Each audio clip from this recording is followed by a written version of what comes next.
Hello and welcome back to the channel. We talk horror here. If that's something you enjoy, please consider liking and subscribing. Today, I'm gonna rank every found footage movie I've ever seen, or at least every found footage horror movie I've ever seen. There's some stuff that I excluded, stuff like Searching or Missing.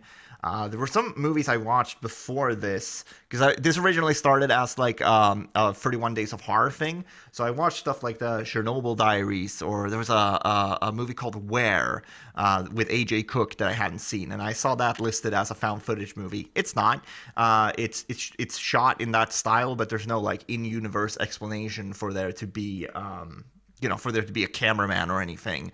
So those got excluded. And because of this, I just decided to, let's do a big, long video and talk about every found footage horror movie, put them all on the list, try to rank them. I've never done a thing like this before. So let's see how this goes. We have a lot of movies to get through. There's 90 movies on this list. So let's just get into it, and I'm going to talk about each movie for like a couple of minutes, maybe even less than that. Some movies I will probably have a lot to say about, and some of them I won't have a lot to say about. I couldn't rewatch everything for this video, of course, but I did watch a lot of these movies in October, so I'm excited to get into this. At spot 90, we have Megan is Missing, which is one of those movies that goes viral every couple of years. I remember when it came out, it got some buzz, and that's when I saw it. And then a couple of years after that, it went viral on YouTube, and then a couple of years after that, it went viral on TikTok because someone had like clipped just the ending of the movie. And they like clipped that section and just straight up put that thing on TikTok. And I would imagine if you're scrolling TikTok and then you just see that thing, that would be quite disturbing to you. But if you see the full movie, I think you'll understand why it's at the bottom of this list. This has a 1.6 on Letterboxd, which is really low. It's probably the lowest rated movie just in general on Letterboxd on the list as well. And I really, really think this is a cheap movie, not just in terms of its production. I mean, a lot of these movies are going to be micro-budget productions, but it feels cheap in the way that it tries to scare you by putting these teenage girls in danger, using children to oh, isn't this fucked up?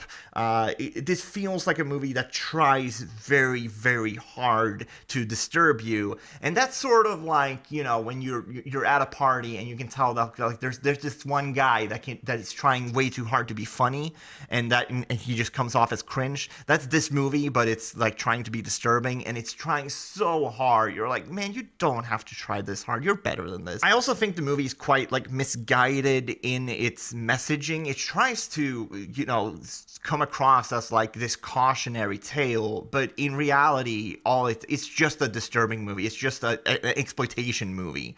And the fact that the filmmakers are trying to sort of position it as this like, well, I'm disturbing you, but it's for a good reason, be careful of who you talk to online. It's like, I don't know. Is that really what you're doing? If you actually were trying to do that, I think you would go about telling this story in a more sensitive way, because the way it's told, it feels very much like an exploitation movie. And I like exploitation movies. I like disturbing cinema.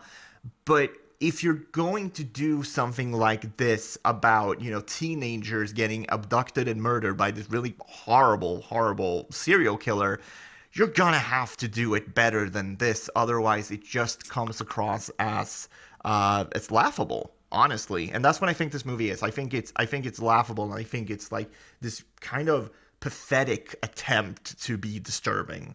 I am going to be a lot more positive as we keep going with the list, I promise. But we have to get through some of this bottom barrel stuff. No pun intended. Amber Alert is at spot 89, and this is one that I had on my watch list for a very long time, probably for like 10 years or something like that, because I initially put it on my watch list, and then I didn't hear anyone say anything positive about this movie. I actually found one review on Letterboxd. It's not at the top, but it was listed as 5 stars, and I started reading it, and it was actually one of the filmmakers that was like, hey, I made this movie, which was pretty funny. I think this has a strong setup about these three friends. They're filming a thing for like a reality show on an audition tape, and they're going to different locations. They're shooting this thing, and on their way to their last location, they see an Amber Alert, and they realize that it's the car right in front of them on the freeway. That's the car that the police are looking for. So they grab their camera, they're filming the car, and they call the police. And it has a pretty believable setup right at the start where the police are like, okay, can you follow the car for like 15 minutes? And that's what they do. And then of course the police don't show up. They have the wrong location and things like that. And at that point, it really starts to feel like they're padding the movie. And that is the one thing I kept coming back to. Everything in this movie feels like padding. It doesn't feel like a movie that warrants its runtime of 81 minutes. It feels like it should have been like 20 minutes or something like that. This could have probably been a pretty good short for like a VHS film or something like that. Also, this has some of the worst like improvised dialogue I've ever heard. And it has to have been improvised because they just go around in circles. Like, these people in this car that we're following, they're quite mean and nasty to each other. And they have these arguments about what they're going to do. Are they going to keep following the car? They're just going to let the police handle it, whatever. And all these arguments just go around in circles. And then, the camera cuts and we're at a new location, or they're at a gas station or something like that. And then they'll start talking about the exact same thing and have the exact same argument. And it really became quite tedious. This and another movie that's a little more high up on the list were two of the ones that were like hardest for me to get through. If I wasn't watching it for this list, I probably would have shut it off because I thought it was so tedious. And then you get to the ending, and of course, there's a confrontation at the end. It moves away from the car at one point, and I thought, okay, that was neat. They're trying to do something, that's not just three people sitting in a car. But it's not worth it. The payoff is not worth it. Okay. At spot 88, sorry, this is going to be a lot of me looking down at my phone here, but at spot 88, we have Area 51, which is an interesting movie. It is one of those movies that is a failure, but it is an interesting failure. This is the only other movie that Oren Peli directed except for Paranormal Activity. So, obviously, Paranormal Activity is this huge success. Pretty quickly, this thing was announced, and I think they shot this in 2009, and it didn't come out until 2015, and Blumhouse really snuck this thing out the door. At the time, I remember thinking it was kind of perplexing, like, what is going on with this movie? It shouldn't have been that hard of a movie to make, especially after, Paranormal Activity was made for, like, no money, and now Oren Peli at least has a name, Blumhouse is behind it, they're putting at least some budget into it. But then, when I actually saw it, I sort of realized why Blumhouse had snuck this thing out the door. It is painfully generic. You go into it thinking that it'll be at least kind of a fun romp, like, okay, we're going to see some crazy aliens in Area 51 and things like that, but they don't even do that. A lot of the sequences that are actually in Area 51 are just them going through this, what looks like a sort of, deserted, like, warehouse or something like that. It is extremely boring. These characters are very unlikable. And most of all, it's like really perplexing because it's not scary in the slightest. And it's like Oren Peli didn't, I don't know, everything that like worked about Paranormal Activity, none of that stuff is here in this movie. And I think it's really fascinating that Oren Peli did this film and then he never directed again.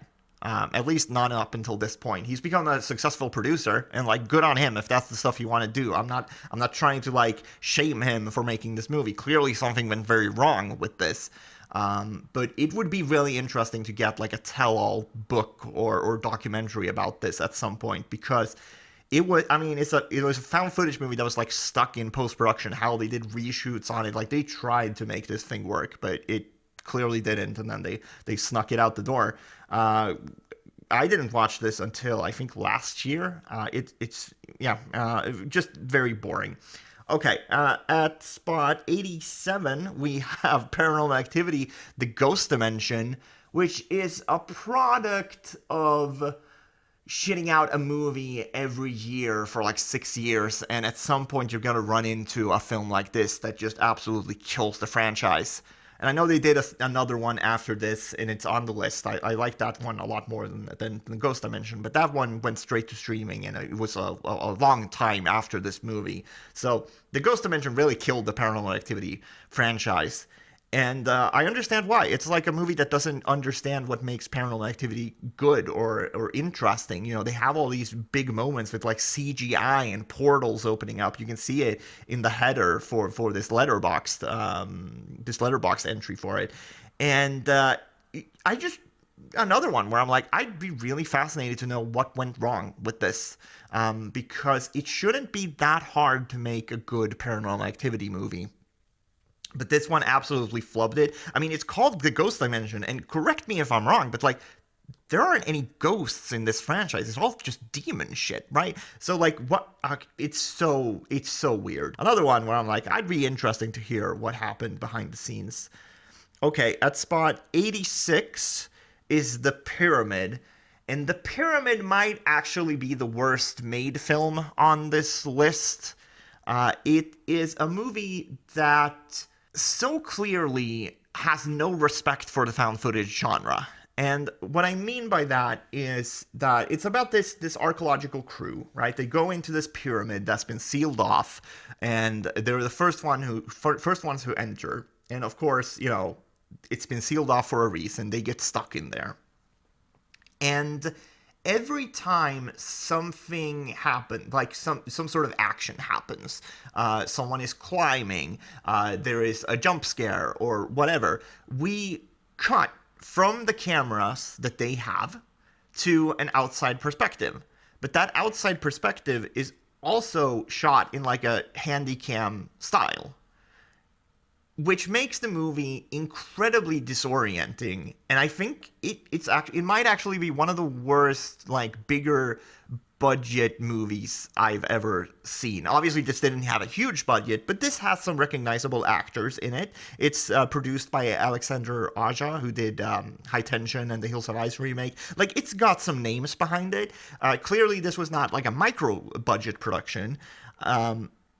And I think it's one of the worst directed studio movies I've ever seen. I don't understand that decision to like cut from the found footage perspective to another camera that looks exactly like the one that you have an in-universe explanation for existing.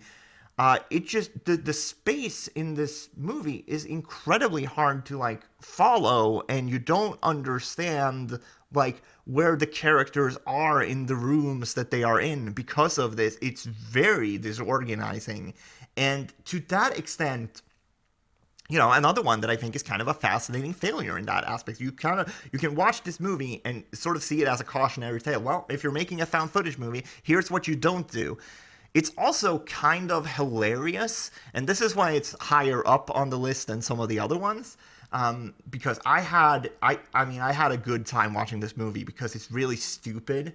It's like they watched that one scene in Final Destination where that girl gets hit by a bus, and you know everyone cites that scene as being so shocking. It comes out of nowhere, right? It's a great moment, but it's like they in this movie, it's like they thought that was the only way you can scare the audience, by having something really shocking and unexpected happen.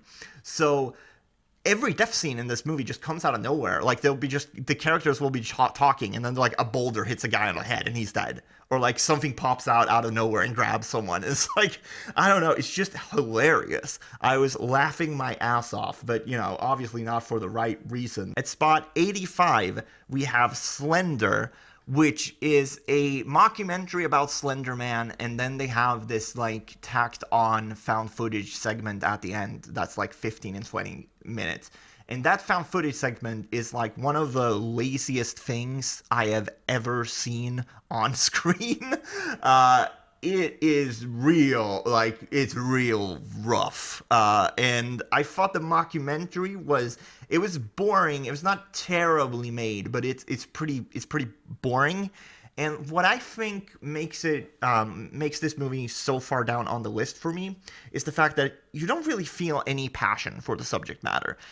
You can go on YouTube and you can find creators who have done short films or video essays or just, them talking about Slender Man. And they're clearly passionate, and you can tell that this is a thing that means something to them.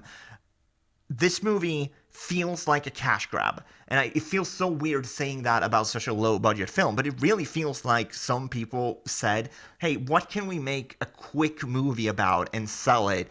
What is something that would be easy to do? And they looked, around this time when it came out in 2016, so they probably made it, 2014, 2015. Around the time when Slender Man was popular, and they probably said, hey, we're going to do that because that's popular right now. That's how it comes across. It doesn't come across like anyone had any passion for telling this story. And I could, of course, be wrong, but that's definitely how it comes across. And as I said, that last part of that movie is just laughably bad when they try to do the found footage thing, and it just doesn't work.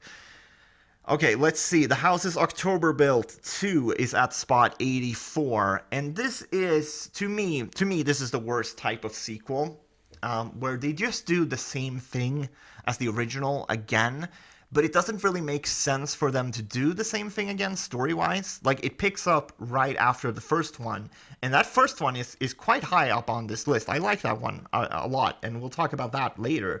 But for this one, when they have the story, like they start telling the story and these characters are going on a lot the same journey again, you're like, you went through something very traumatic at the end of the first one. This doesn't make sense why you're doing this again. And then at the end, they try to have like a little twist on it. And what they really do is just introduce another problem to the script.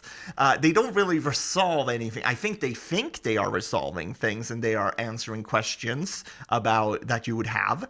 But what they are really doing is like they are over-explaining things, but then also like just making everything from the first film worse. And I think that's the worst mistake you can make when you're doing a sequel, of like actively going back and changing things about the original that makes the original worse. I was really disappointed in this sequel. I watched it a couple of weeks ago, and the only reason I watched it was for this video. I had not heard great things about it, so I was going to skip it.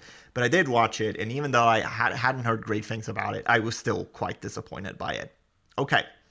At spot 83, we have Frankenstein's Army. This is the other one that I mentioned when I said with Amber Alert that it was hard for me to get through. This is the only other one that was kind of hard for me to get through. Still, it is higher up on the list because I do think there's neat things in this movie, mainly the creature designs. This is a found footage movie set in World War II, which doesn't make sense. The movie looks way too good. Like, I think they could have tried to sell this thing as like war footage. There's actual footage of World War II. You can go watch. People have colorized it and all this shit. But it doesn't look like that. It looks like a regular movie. They just put some film grain on, and then every once in a while they tried to make it look like Super 8 film. And I guess I would have liked them to commit to the bit more. Obviously, the bit doesn't even make sense a lot. But I mean, for a movie called Frankenstein's Army about these Soviet soldiers going into, Dr. Frankenstein's bunker where he has these monsters that he's made, it is such a boring movie. And even though the creature designs are really cool, it just doesn't make the movie entertaining. I feel like they either needed to have committed to the bit and made this like either a fake documentary and made like some fake looking war footage around it, or they should have gone like completely stupid with it and just decided to make, hey, we're going to make a B movie. We're going to make a really fun B movie. But they kind of I don't know, they didn't do either of that. And for me, this was really, really boring. Which sucks because there's so much inventive stuff happening with practical effects and things like that. But yeah, it's also this thing of like, I don't know, it seems like the movie wants to be taken more seriously than I thought it, like it has a more serious tone than I thought it would have. And so that makes a lot of the acting as well kind of weird, where like these accents are going in and out, like they are not doing these Russian accents well. And I don't know. I think that could have been charming if the movie was more fun, but it's really not. Okay, At spot 82, we have The Den. Now, this is one that I know people like, so I'm kind of in the minority here. So if you think the movie sounds interesting, maybe give it a go, because I'm definitely an outlier here. But it's about this girl who's on chat roulette, and she witnesses a murder on there, and then spooky things starts happening around her house, and it's mostly told through her laptop screen. My problems with this is kind of similar to my problems with Megan is Missing, where you try to tell this kind of disturbing and like nasty story, but it didn't seem believable to me. And that's so important to me when you're like trying to actually disturb me, because otherwise it becomes kind of like that Megan is Missing thing where I just kind of laugh at it. And that's kind of the reaction I had to this, where I don't know, I was rolling my eyes, especially towards, when things start to get real and you see some of the physical violence, and it's like, I don't know, just didn't work for me. It wasn't really believable. I know there are other people who like the movie more than me though, so maybe give it a go if you think it sounds interesting. I think we're out of the movies that I think are like not worth watching at all. Now it's like really my personal opinion here. I don't think any movies from here on out are like outright terrible. But yeah, at spot 81, we have The Phoenix Incident. And this is the most forgettable movie on the list. The reason for that is because there are like 4 or 5 other movies about this exact same concept, about the Phoenix Lights. These lights appeared, people thought they were aliens, and it's still unsolved. It's an unsolved mystery that happened in real life. And there are a lot of these movies that sort of take that and try to twist it a little bit and turn it into a found footage movie. This is a mockumentary. And the best parts about this movie, and this is why it's so low on the list. I feel like I'm being pretty harsh on it by putting it this far down the list, but I also have to be honest and say that the best parts about this movie are, the home videos that they shot for this thing of like people taking out their camcorders, looking up at the lights, and then talking to their friends or families or neighbors or whoever they're with and saying like, what the hell are those? And, they talk about it, joke about aliens or whatever. And you can find real footage of that. Like, that is events that happened in real life, and there's real footage of that they were probably quite inspired by when making this movie. So maybe just go Google those types of videos on and find one of those videos on YouTube, and you'll have a much better time than watching this entire movie. So that's The Phoenix Incident at 81. At spot 80, we have Willow Creek. Now, this is one that I know has a pretty dedicated fan base, and I can sort of understand why. It's basically a ripoff of the Blair Witch Project, but with Bigfoot instead of a witch. So it's about this couple, you can see them here on the Letterboxd thing, and they go out to this town where there's a Bigfoot museum, and they interview the locals. They interview the guy who runs the Bigfoot museum, and then they go out into the woods to actually find Bigfoot. And I thought the first 20 minutes of this were like really charming, but then they get to the woods and it draws to like a snail's pace. So much so that I think that's like the appeal that this movie tries to have. And it's not poorly made necessarily, but it just didn't work for me. There's like a very long extended sequence where they're in a tent, and it's a one-shot thing for like 15 minutes, and that I know a lot of people say like this is a very scary sequence. It didn't do anything for me. I didn't feel anything. And by the time, a second act rolled in, I just kind of found myself looking at the runtime a lot. Neat concept. I like the idea of like, let's just do the Blair Witch Project but have fucking Bigfoot show up. Like, I like that concept, but I thought the movie was pretty slow and unrewarding. At spot 79, this is another one that I know people like more than me. Be My Cat, a film for Anne.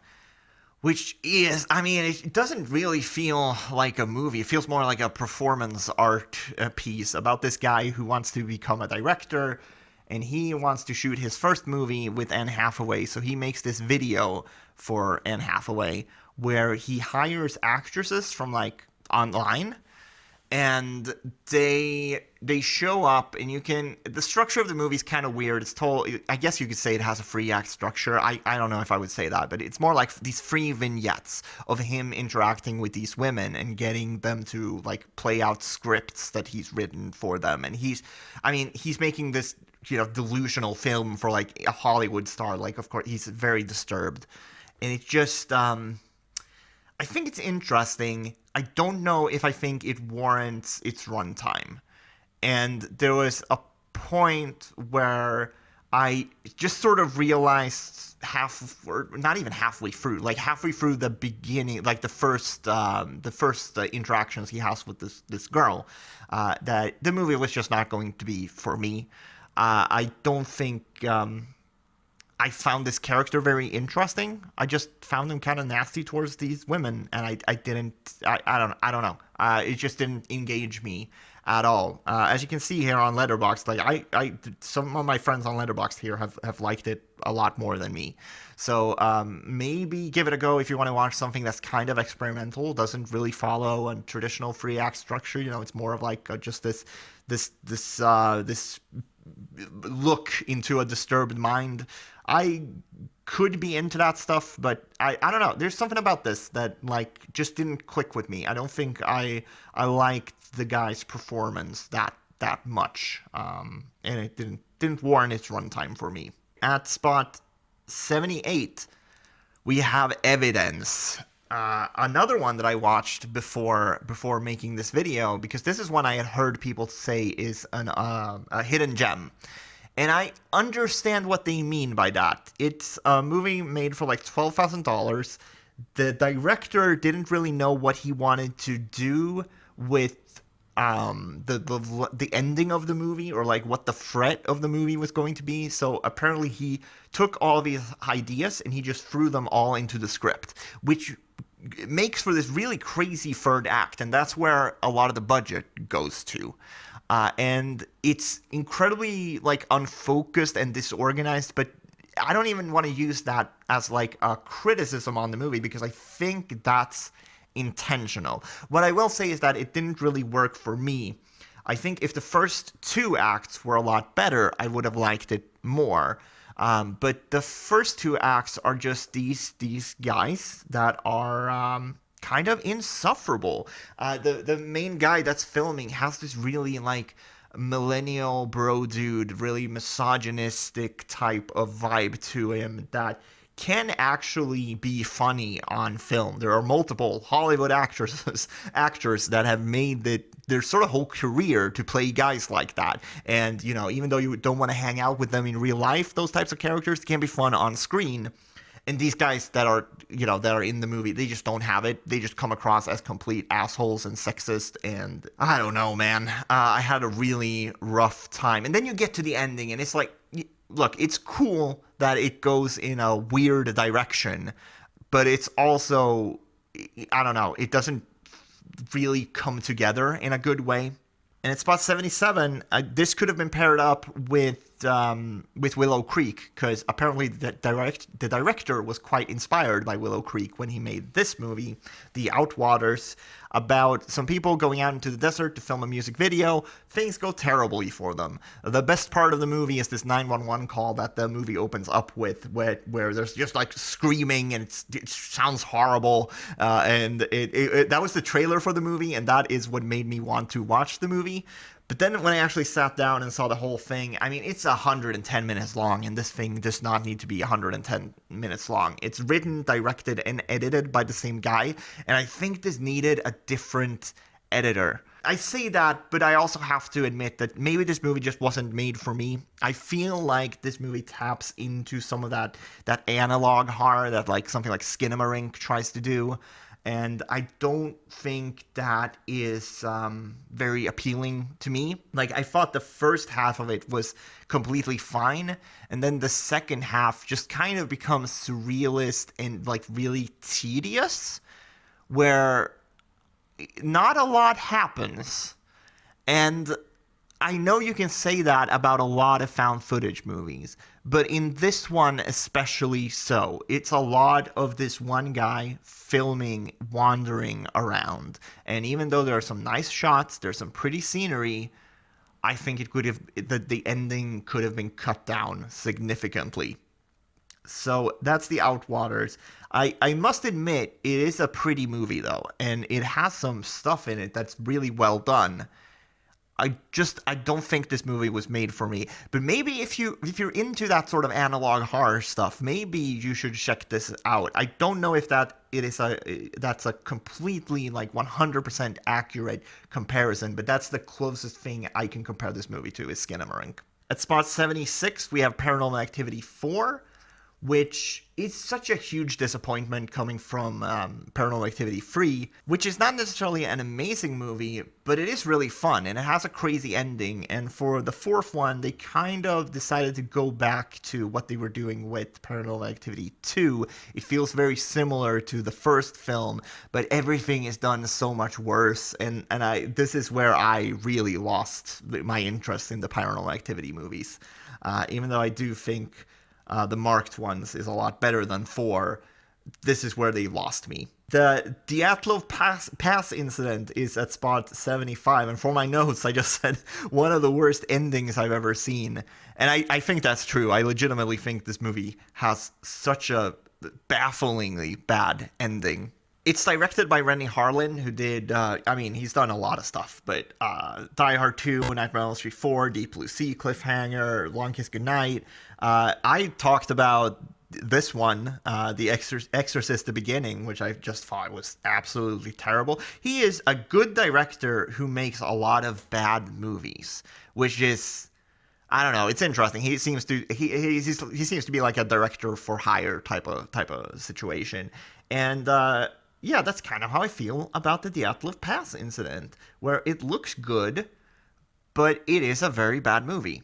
If they would have cut it like 20 minutes, if this would have been an 80-minute movie, and they just cut it at the point where they head into like a bunker of some sort, and they cut to black, I think that would have been so much better than the 20-minute segment they tack on at the end where it becomes an action movie. And all of the sort of mystique of, okay, what actually happened to these, the Dyatlov Pass incident is a real thing that happened in real life to these Russian backpackers or hikers.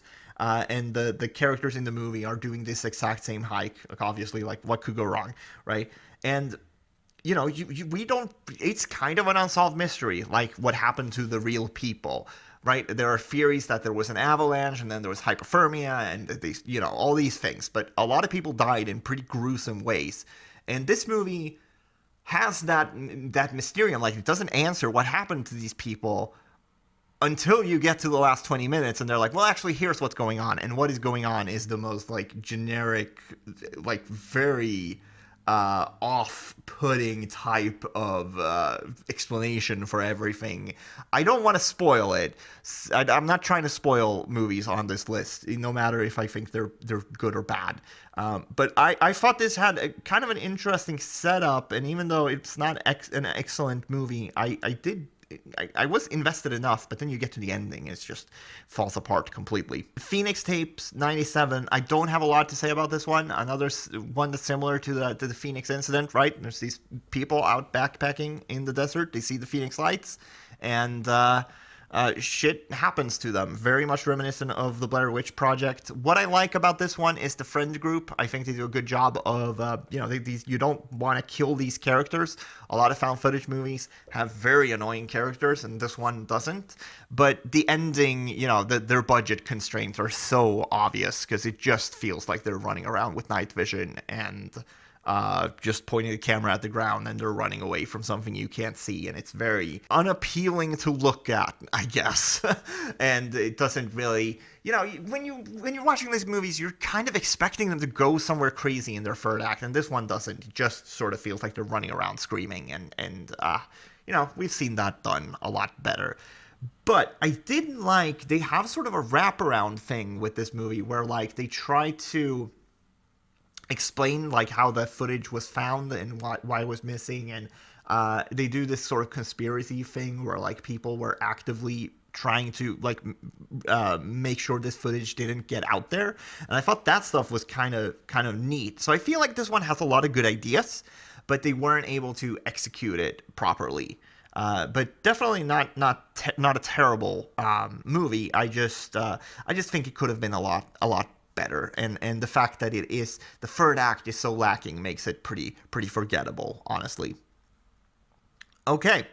At spot 73, we have the McPherson Tapes, one of the earlier movies on this list. This came out 1989, 10 years before the Blair Witch Project. This person was trying to get financing for his film, Dean Aliato, or how you pronounce that name, sorry.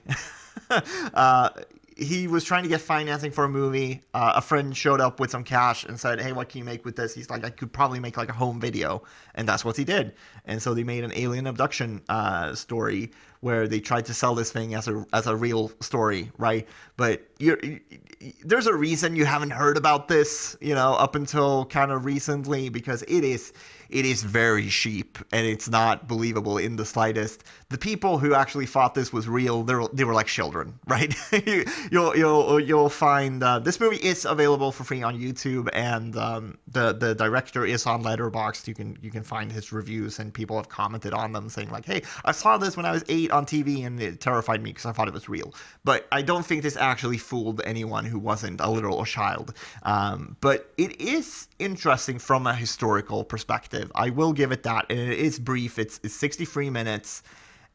There's also this moment where they see this alien, and then they go back to the house. And once they're in the house, they tell their family of like, hey, we just saw this alien. This is crazy. And then it cuts to the next scene, and they're just playing cards. Like, what is going on? What is this movie? Clearly this isn't a real thing, because people would be freaking the fuck out if this happened. They wouldn't just be sitting around playing cards. Let's see here. What is the next film? Okay. At 72, we have VHS 99. This is the lowest of the VHS movies that I have rated.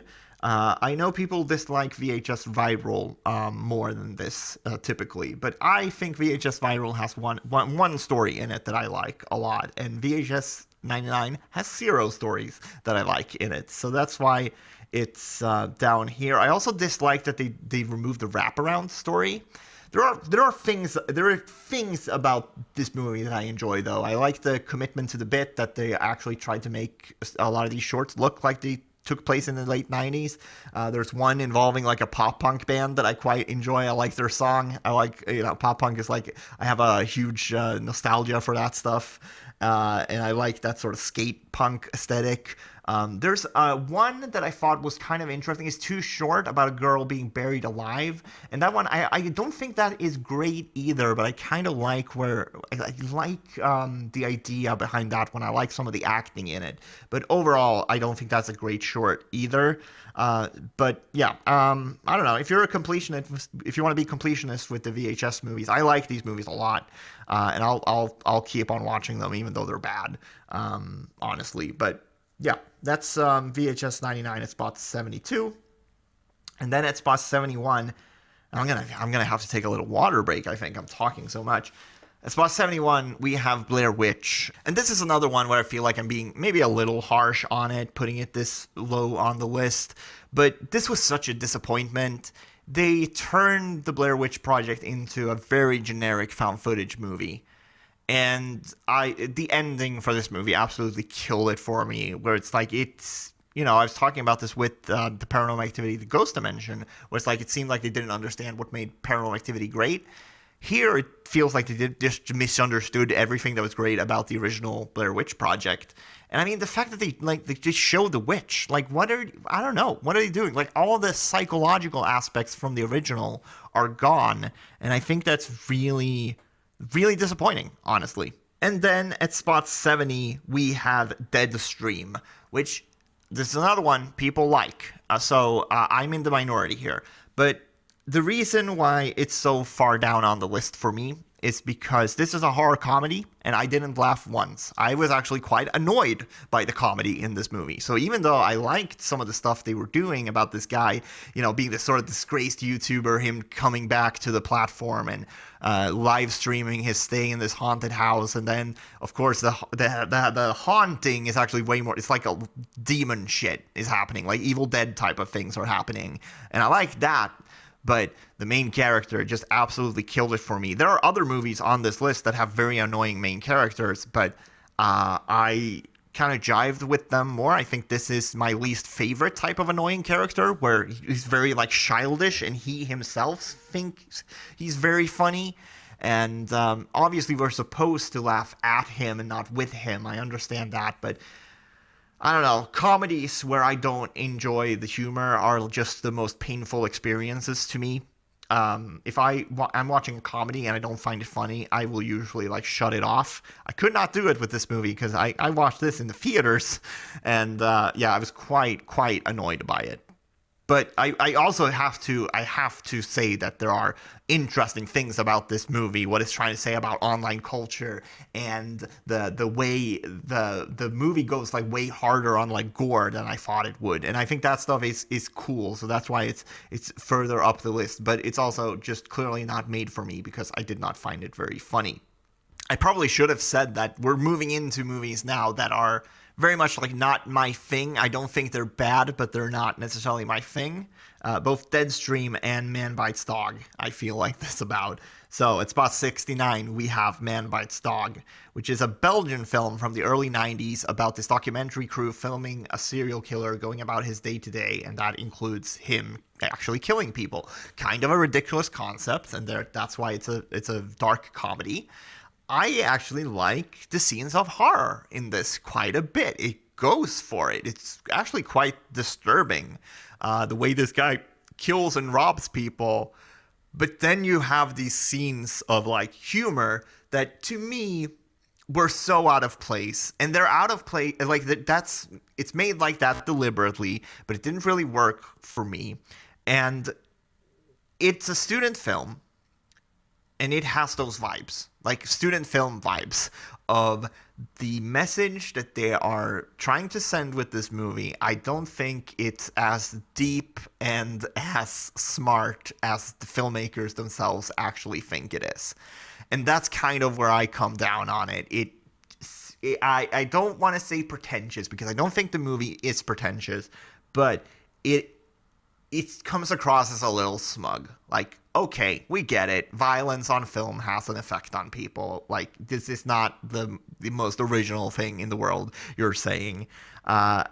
Another one, though, that people like a lot more than me. This has a Criterion release. If you think it sounds interesting, I'm going to say it. I've said it before. I'm going to say it again. Don't let that dissuade you.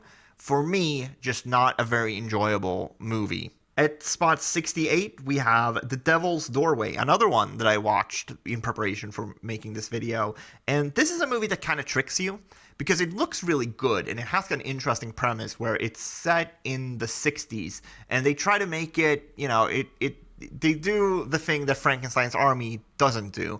Like, they actually try to sell it as a thing that was shot in the 60s. And I mean, clearly it's like cleaned up and, all these things. But they sell it well enough. Like, yes, sure, I believe that. I believe it. I'm along for this ride.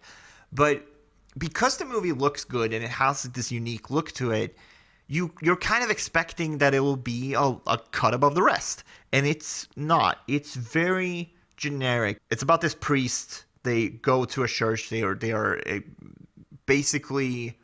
on behalf of the Vatican, they are documenting what is going on at this specific church because the people that are there, the nuns there, are reporting that they've seen a miracle. And so they're documenting their investigation of this miracle. There's a point where they go into the basement and the lights start to flicker. The light bulb that they have on the camera starts to flicker, and the crucifix on the wall gets turned upside down, like it's the right way, and then it cuts to black, and then the lights goes on again, and then it's the upside down. And I just kind of laughed. Like, really? Really, that's how you're gonna try to scare me? Like, I don't know. It's very, very generic, and it ends, with people running around in tunnels. And, it's kind of a shame because, as I said, the movie looks good. I just wish it was more unique and a little smarter, I guess. At spot 67, we have The Last Broadcast. I like this movie. I think it's very interesting. I also have to be very honest and say that I don't think this is a very good movie. The most interesting thing about it is that it was made around the same time as the Blair Witch Project. It came out actually before the Blair Witch Project, but obviously the Blair Witch Project is the one that blew up. And when you see The Last Broadcast, you'll understand why that's the case. This one has a mockumentary framing around its found footage, and then at the end they actually break from that entire mold and they film it like a traditional film for the ending. And it's just a little too convoluted, and it's a little, it's not necessarily the most well-made thing. There's a lot of acting here that's very shoddy, but if you're like me and like hearing people from the late 90s talk about the internet and what it can do to bring people together, and you like seeing, the green text on screen that looks like it's coming from the fucking Matrix, and all these people talking about live broadcasting in the late 90s and like webcasts, it's just such a product of its time that I can't help but have a big smile on my face when I watch this movie. I really, really enjoyed my time with this, but I don't think it's a great film. And you just have to know that going in and say, like, hey, I'm going to watch this for, like, historical value. And if you're like me and really care about, the sort of origins of found footage, you're going to have a good time. But pretty much everyone else should probably stay away because it's not necessarily a well-made movie. But it is really interesting, and it is ahead of its time, which makes it a fascinating watch, honestly. At spot 66, speaking of the Blair Witch Project, we have Exists, which comes from Eduardo Sanchez. This is another Bigfoot movie. I don't know, I like the premise of this movie a lot more than the actual movie. I think I also like the idea that one of the directors of the Blair Witch decided to make another found footage movie and make it about Bigfoot. It's not like Willow Creek, where it follows the formula of Blair Witch. It's way more of a slasher, honestly, about this group of friends, and then they're getting picked off one by one by Bigfoot, which, honestly, amazing setup. Like, I want to watch a regular movie like that, because I think what makes this movie sort of falter a little bit is the fact that it is found footage. It doesn't need to be found footage. In fact, I think it would have been a lot better if it wasn't found footage. Because if you think about it, a slasher, so much of it is like choreography, storyboarding these kill scenes, right? And then showing the kills or showing what's happening before the kills, a chase sequence. So much of that nuance gets missing when you're telling it through a found footage story. You're not getting a good look at these effects and at these kills. I don't know. I think I would have liked this just a lot more if it wasn't found footage.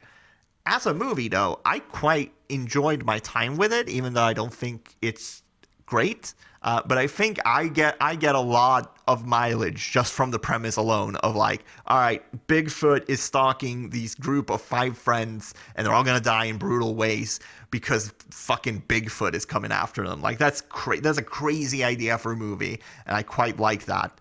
But kind of similar to The Last Broadcast, like not necessarily a great movie, but I enjoyed watching it. At spot 65, we have Grave Encounters 2. Now, I really like the first Grave Encounters a lot. Grave Encounters 2 is super ambitious, and that's the reason why it's not down there with, The House is October Built 2. Even though I don't think this is a great sequel, I have to really say that I appreciate the ambition with this one, where in this movie's universe, The Grave Encounters was a movie that was released, and people saw it, and the people making Grave Encounters 2 are like, well, we believe that this movie is based on this is true found footage. We're going to go explore this. And so the first half of this movie is like super promising because it goes in this wild direction, which is similar to, the Blair Witch Project 2 Book of Shadows, right? But here they actually make it like, okay, these people are documentarians and like we're seeing it through their cameras, right? Like they're not doing the Book of Shadows 2 thing where it's a regular movie. I was really into it for the first 40 minutes or so, but then they get back to, the asylum they're in from the first movie, and then they do sort of revisit a lot of the great moments from the first one, but they just do it worse. And it's not very appealing to watch a retread of something that once was great, but now you're just, you see all the scares coming because they're doing all the same shit, Very disappointing second half, but fun premise and really ambitious.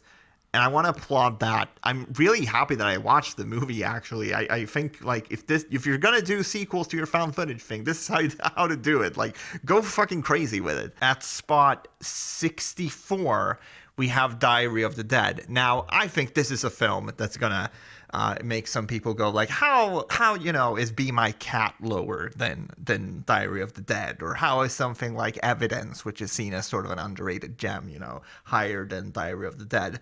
And I'm going to tell you why. It's because I have a fair amount of nostalgia for this film. I can't really quite explain it. This movie makes me feel very good. I know that it's not the greatest thing, and it's certainly one of the weakest Romero films that he ever made. But there's something about this that is similar to how I feel about The Pyramid. I think this is a lot better than The Pyramid, of course, but it is interesting in that same way where it is a found footage movie that doesn't necessarily feel like it understands what it means to be a found footage movie. And it tries to have, these moments of people talking about, like, the internet and connecting with other people through the internet, spreading media through the internet. And it's just very clear that Romero didn't really understand that stuff or had, like, a basic level understanding of it. So when they are included in the script, it is very weird the way that, these young people in the movie are talking about the internet and the way they talk about information and all this in a way that, like, it's kind of endearing to me. I know that it's not great, and I know that it's weird and you can poke holes in it and all these things, but it's also just kind of a weird movie, and I think that's what I like about it. I think I like the fact that it's a found footage movie that's not really shot like a found footage movie. They try to sort of have their cake and eat it too, where they want the movie to feel authentic, so they have all these shaky cam and stuff like that, but then they also go for, like, the cinematic shots, and it doesn't make sense. No, I totally understand that, but I also think it makes for a fascinating product. That being said, I couldn't put it higher on the list than this. There's so many movies that I legitimately do enjoy for being good films or for being very entertaining. This one I like in a so bad it's good type of way. Also, when I said that the movie makes me feel nostalgic, I'm not really nostalgic for this specific thing, but I do have a lot of nostalgia for the way that Romero handles zombies. And the way that, these slow-moving zombies move, and this very specific type of, gory zombie action that Romero put in all of his Of the Dead films. And that, to me, still holds some weight, even though the movie itself isn't great.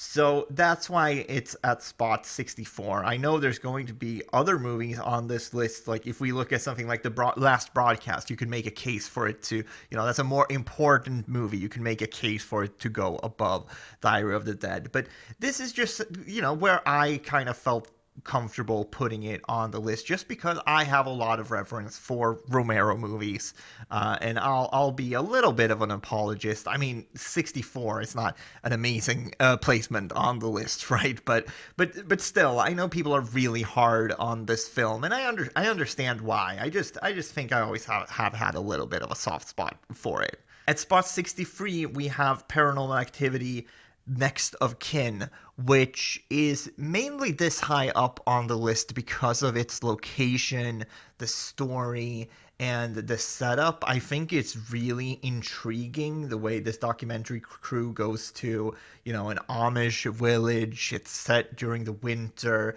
It's very moody. It's actually a really well directed film.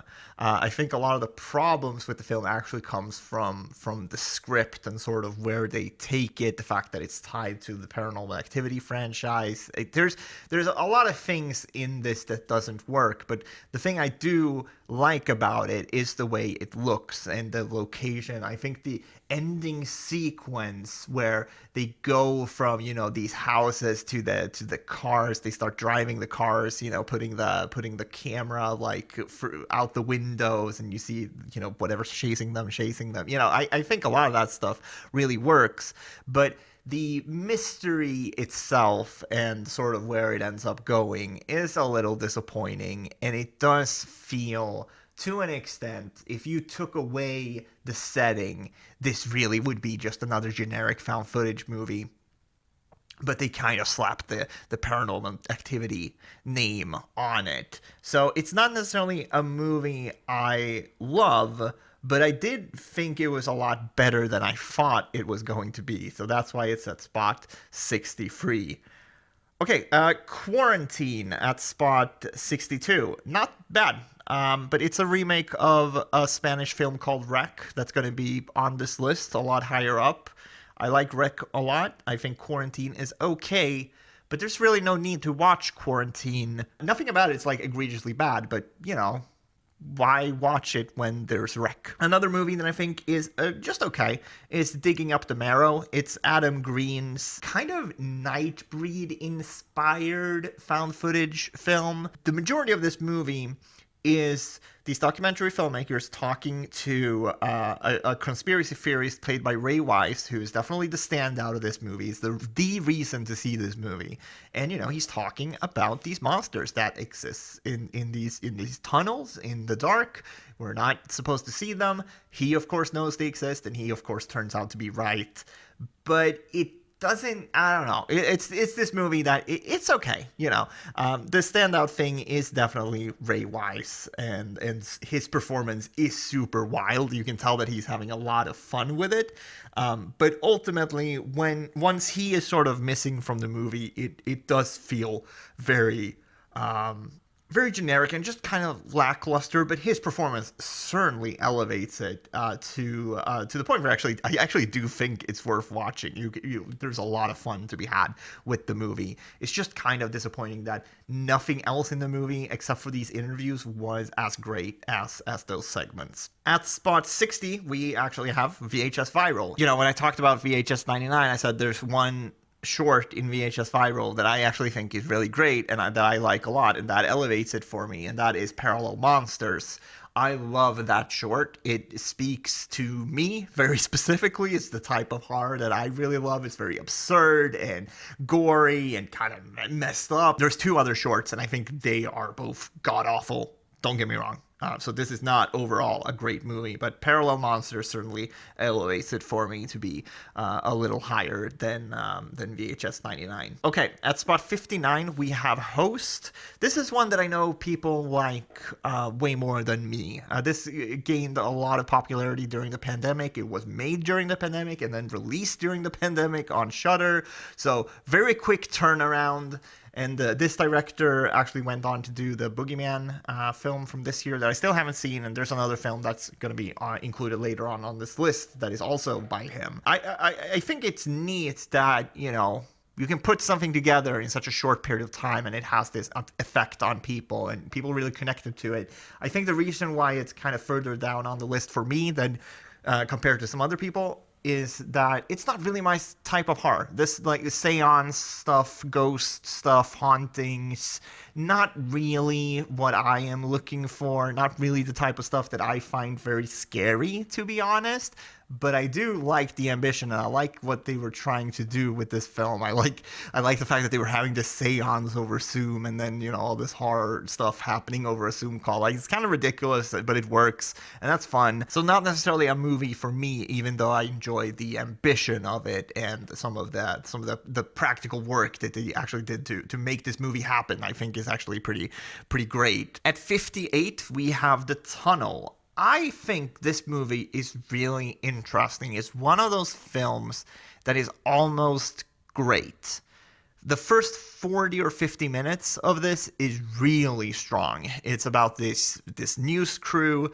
They are shooting this documentary, and right from the start you can tell, okay, who lived and who died, in the events that they're going to tell here, because you have interviews from some of these people, and some of them are, of course, missing. So going in who is going to live and who's going to die. And I thought that was actually pretty interesting at the start, because I thought they were going to do something different with it. But then you get to the actual found footage part of them going down into these tunnels, and they are exploring the tunnel system, because homeless people have been going missing down there, and no one is reporting on it. So they are kind of first on the beat, and they are thinking that they're going to discover this huge conspiracy involving something. They don't know what, but either a cover-up or something like that. So they go down into this tunnel system, and then, of course, they get lost. Someone goes missing, and all hell breaks loose. And I'm not going to tell you what the actual threat of the movie is, but I will say that I think this fell apart a little bit once that first person goes missing and they end up lost. Because to me, and I didn't think about this until the movie was over, but at some point the movie just stopped making sense. It's one of these movies that only really works if you suspend your disbelief and say, okay, well, these guys are making the most stupid decisions at all times. And I think a lot of horror movies get away with this because they have either young people, right? Like very young characters. And you'll believe, okay, well, surely they'll make some mistakes, right? Or they'll have people who actively put themselves in danger for some other reason, either money reason, or they're trying to help someone, or things like that. And this movie tries to do that. There's a point where someone goes missing and they go looking for them, but they also end up lost.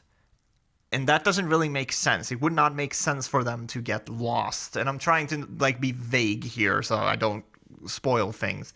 But there's some reveals later on in the film that it's kind of similar to what I was saying about the House October Build 2, where they try to solve a problem by inserting a new element to the story, but that doesn't really work. You're just inserting a new problem to your script, and that's kind of how I felt about this.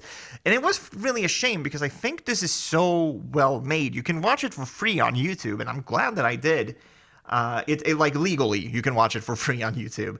And this director has actually gone on to do other stuff. He's still working, and I don't know. It just could have been great, and I really like the first 40 or 50 minutes of this. It's just kind of a shame that it concluded in this pretty generic found footage conclusion, where there's not even a lot of tension, because it has this mockumentary framing around it, so we know already who's lived and who's died from these events, because they already told us, maybe not explicitly, but we get interviews from two of the people who are down there, so we know that those two people survived, and those other people that we don't hear from, they're probably gone or missing, so kind of a weird one in that aspect, because it sets itself up as being something different, and then it turns out, well, no, this is a generic found footage film. But the framework around it, and the acting and the directing, I thought was good enough to put it this high up on the list. I'm certainly glad I watched it, but I did think this would have been a lot better if it had more of a unique spin on it. At spot 57, we have Incantation, which is an Indonesian film that dropped on Netflix last year. And I heard people speak really well of this. This is another one that I'm glad I watched, but I don't think I loved it that much. There's a thing at the end of this movie where It's supposed to make the whole movie make sense. And in some ways, it does. In other ways, it felt very cheap to me. So that's all I'll say about that. But that's like my main criticism with the film. It's told in a non-chronological order, which is kind of weird for a found footage movie. That thing at the end sort of explains why that is. The scares themselves and the sequences where, you know, it is very classic found footage, you know, a lot of darkness and they're going through this. There's one segment in particular where they're going through this cave, and it is very, very scary. But from a story perspective, it left me just a little disappointed, to be honest. I really thought the ending of this was really quite bad. I know other people love it, but for me, I just thought it was kind of silly, honestly. So not a poorly made movie, but it's not one that I feel like overtly passionate for either. I do think if the movie had a different ending, I would have liked it a lot more. At spot 56, we have Horror in the High Desert 2, Minerva. Now, this one I think is going to be difficult for me to talk about my specific criticisms, because it ties back to the original movie that I watched back to back with this one. I quite liked the original.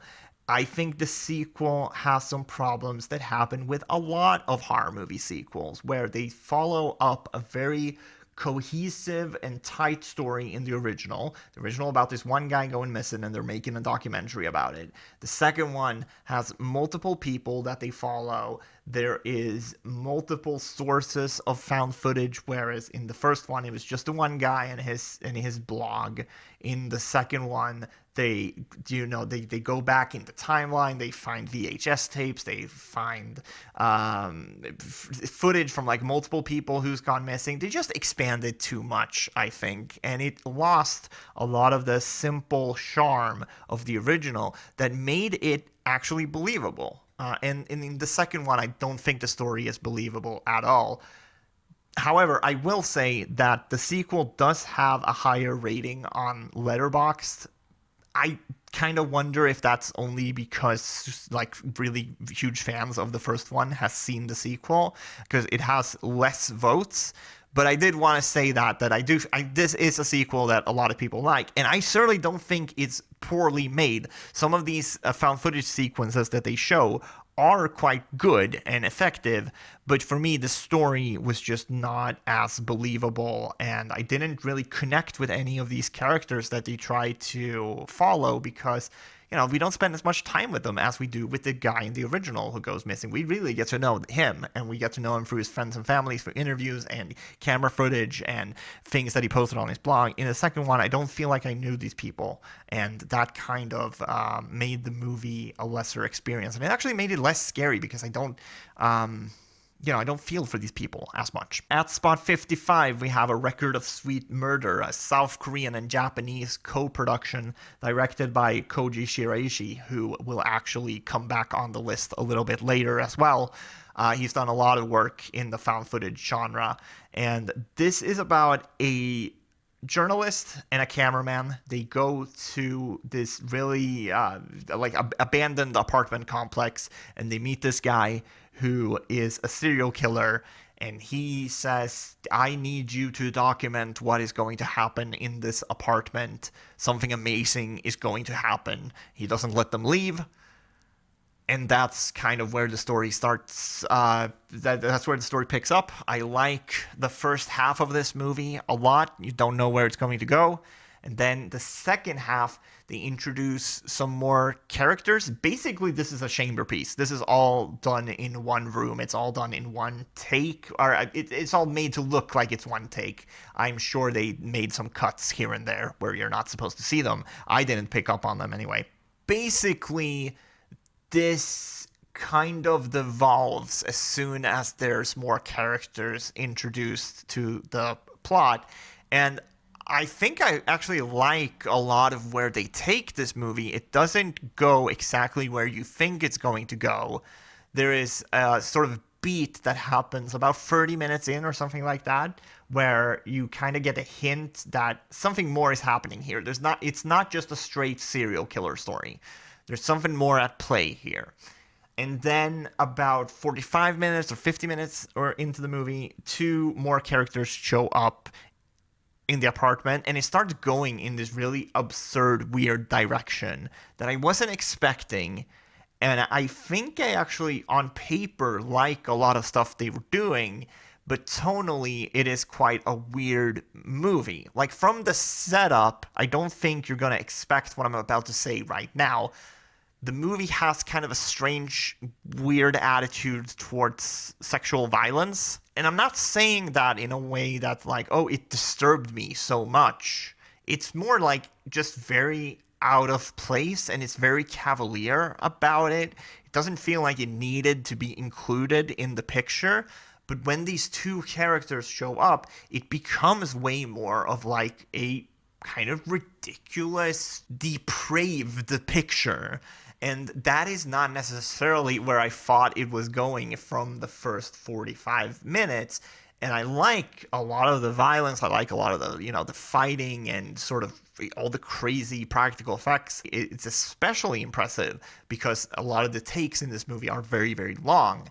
What I didn't enjoy was some of that sexual violence and the way that it's just so out of place. It's so out of place, comes out of left field, and it did not need to be included in the movie. In fact, I think it quite detracts from the movie. And it's not disturbing. It's not shocking, really, either. It's just strange.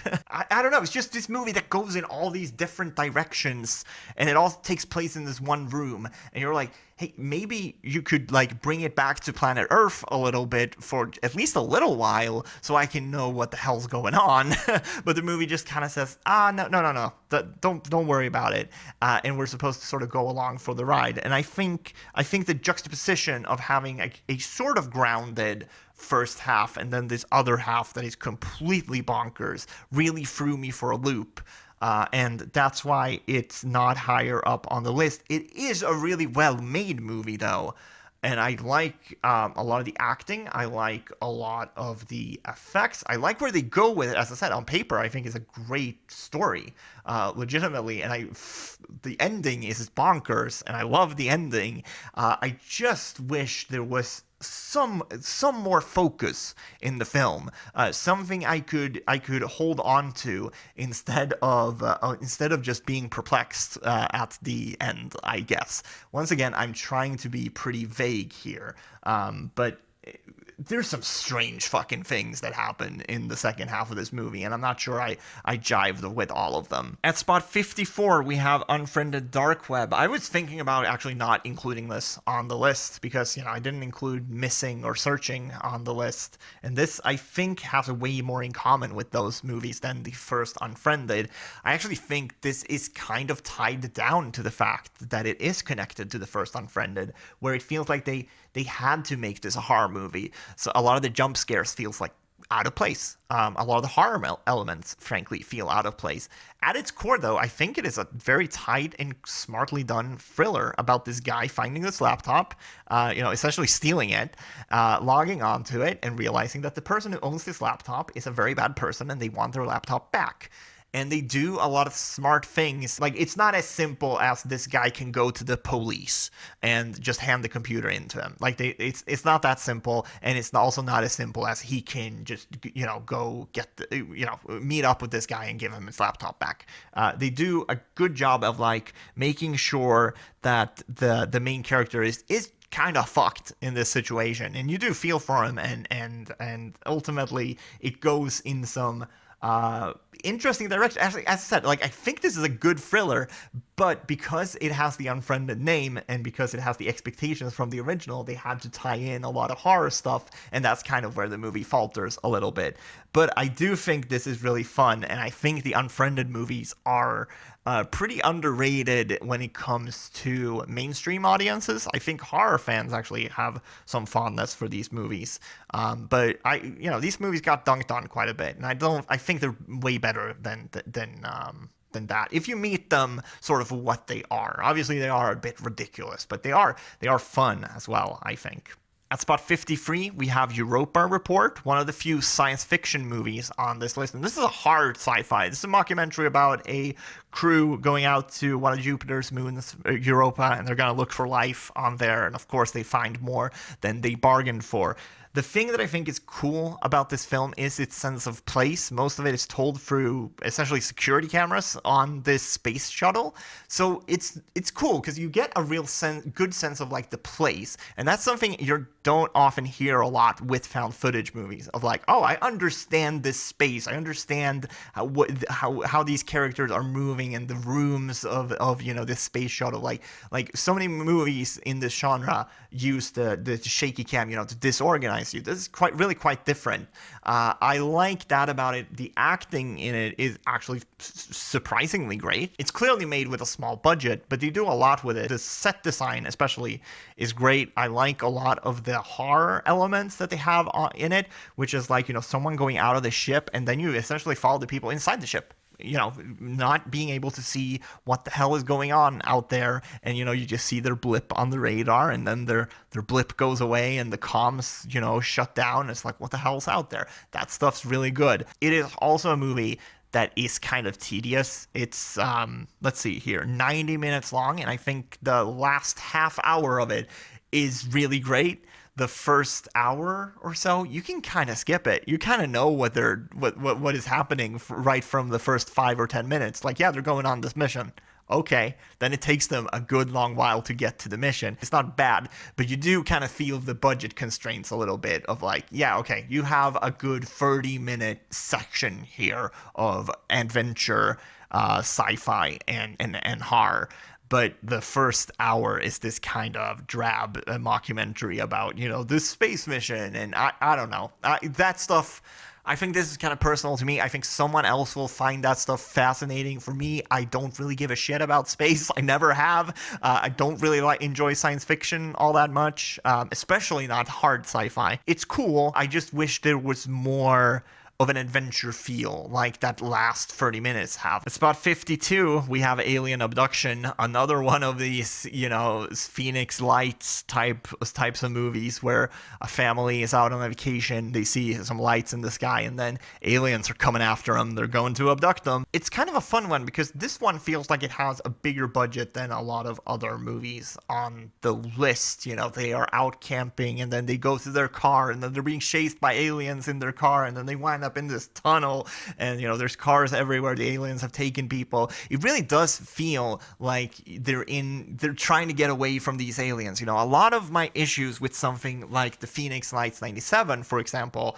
that was like, well, you clearly don't have a lot of money, so what you're doing is just running around with the camera in night vision mode, but it doesn't really feel like you're going anywhere. And here it really does feel like they're trying to get away from these aliens. I also like the setup of this family. The kid has autism, I believe, and he uses this camera even before the aliens show up, he uses it as a coping mechanism. He's sort of exploring the world through this camera, and he films his family, and he becomes a lot more comfortable when he has the camera. So therefore, it makes sense when he's in this high stress situation that he would take comfort in filming things, and he would actually confide in the camera. I like that aspect about it. I also like the ending of this film. There's not a lot of like them being in the alien ship or anything, but there's enough of that stuff that I think is charming. I like this one, but it is also a movie that's like, clearly very derivative of other found footage stuff. I think we're at that part of the list now where you're gonna see some more generic movies here, which is fine. I like these movies, but they get a little harder to talk about because a lot of these movies are kind of similar, right? At spot 51, we have My Little Eye, which is a bit of a weird one for the list, but I think it qualifies. It is this early 2000s slasher, I guess you would call it, about a Big Brother-esque reality show where it's 5 or 6 people. They're in this house, and they're supposed to be there with each other for 6 months, I believe. And if they all are there, no one leaves the house after 6 months, they're supposed to get this huge cash prize but if one of them leaves, no one else gets the money. So they all have to stay there, and it's a teamwork thing. And we follow them essentially through these security cameras. You know, it's very much like that early 2000s Big Brother setup. I don't know if you guys remember this, but there was like whole TV channels set up so you could just watch the Big Brother house at all time. You could tune in and they would be like, okay, well, they're sleeping right now, so nothing is fucking happening. It was a strange phenomenon, but these shows were everywhere. I know there was Big Brother UK, Big Brother US, there was a Big Brother in Sweden. I'm sure every like country had one of these. And My Little Lie kind of plays on that, plays on the voyeurism of it. And what happens if one of these games was more sinister? And I think that's what I like about the film. It is quite sinister, and it does feel like something we shouldn't be watching. You know, it's all told for these security cameras. And it still feels so invasive. To an extent, I do think the movie gets a little too ridiculous. That's why it's not super high up on the list. It does fall apart a little towards the end, because once you get to the end reveal, you get more questions than answers. But I do think it's kind of similar to a lot of recent films we've been getting. Like Dave Franco's The Rental, for example, plays on a lot of the same fears that this movie plays on. And I also quite like the sort of slasher whodunit setup where they are starting to mistrust each other. Someone clearly wants them not to be there. They want them to fail the game, right? And there is this dynamic in the group. Okay, well, who is messing this up for all of us? Because if we just stay in this house, we get a lot of money. Who is trying to, like, make sure that we don't get this money? Are the producers setting this up? Are the producers actually in the house? Are they trying to scare us? You know, there's a lot of paranoia that's going on. They've also been isolated from their friends and families for like 6 months. The movie only shows us essentially what happens at the very, very end. The last week or so of them staying in the house. So I quite like this one, but I totally also understand if you get to the ending of the movie and you say, well, that's fucking stupid, because it is kind of fucking stupid. But I do think if you go along with it, there is some fun, spooky times to be had, and it certainly plays a lot on a lot of my fears of, like, just being watched, or like someone, they're not necessarily in their home, right? But someone being in your home, someone watching you, spying on you, someone taking away that sense of security from you. So I like that a lot. And I also think it's a very different film than a lot of other ones on this list. But I do also think that it qualifies. At spot 50, we have the Christmas Tapes, which is an anthology film. It feels like it could have been, a VHS film. With a little higher budget, this could have been a VHS Christmas special. It is very low budget, though. So if you go into it with that in mind, I think you'll have a good time. There is one short in here. Well, actually, there are multiple shorts in here that I actually do quite like. The one thing I'll say about all of them is that I do think it needed to be more Christmas. One thing I think about a lot with Christmas movies is that you need to have Christmas decorations like out the ass for it to actually feel like Christmas. Like, you need to overdo it. A lot of people give a lot of crap to the 2006 remake of Black Christmas. And look, I understand why it's not necessarily the best film. I like that film, but it's not the best. But one thing I think that movie does better than most other Christmas movies is they really make it feel like Christmas. And the way they do that is by just overdoing it with the decorations. And when you have a small budget film like this, you can't really overdo it with the decorations. So it doesn't really feel like Christmas in any of these shorts. But with that in mind, I do think there's some good stories here. The first one is kind of a Blair Witch Project ripoff, but with a fun monster twist to the end. There is one in particular that I liked a lot about a guy who's trying to surprise his kids by jumping out of a big Christmas present. Like, he's gonna come home early from work in like at the back of a pickup truck, and he's gonna jump out of this huge box, but he needs someone to put him in the box, and so he calls someone to get him to do this, like a TaskRabbit thing. And this man who is dressed as Santa Claus when he shows up to the guy's work and says, hey, get in this box, we're gonna drive to your fucking kid's house and you're gonna jump out of this thing. But they have more sinister plans, and it's a very simple story about this man trapped in a box, but I really, really liked it. I think that one fucking rips. Like, holy shit, I like that one a lot. And so I was all in on this movie. I was all in on it. But then we get to the last story, which really does feel like they're trying to do a Paranormal Activity, but make it Christmas, right? Of this couple moving into this new house and things like that. And it just goes on. It just goes on for way too long. And it's, for me, it was the least interesting short, and it went on for the longest.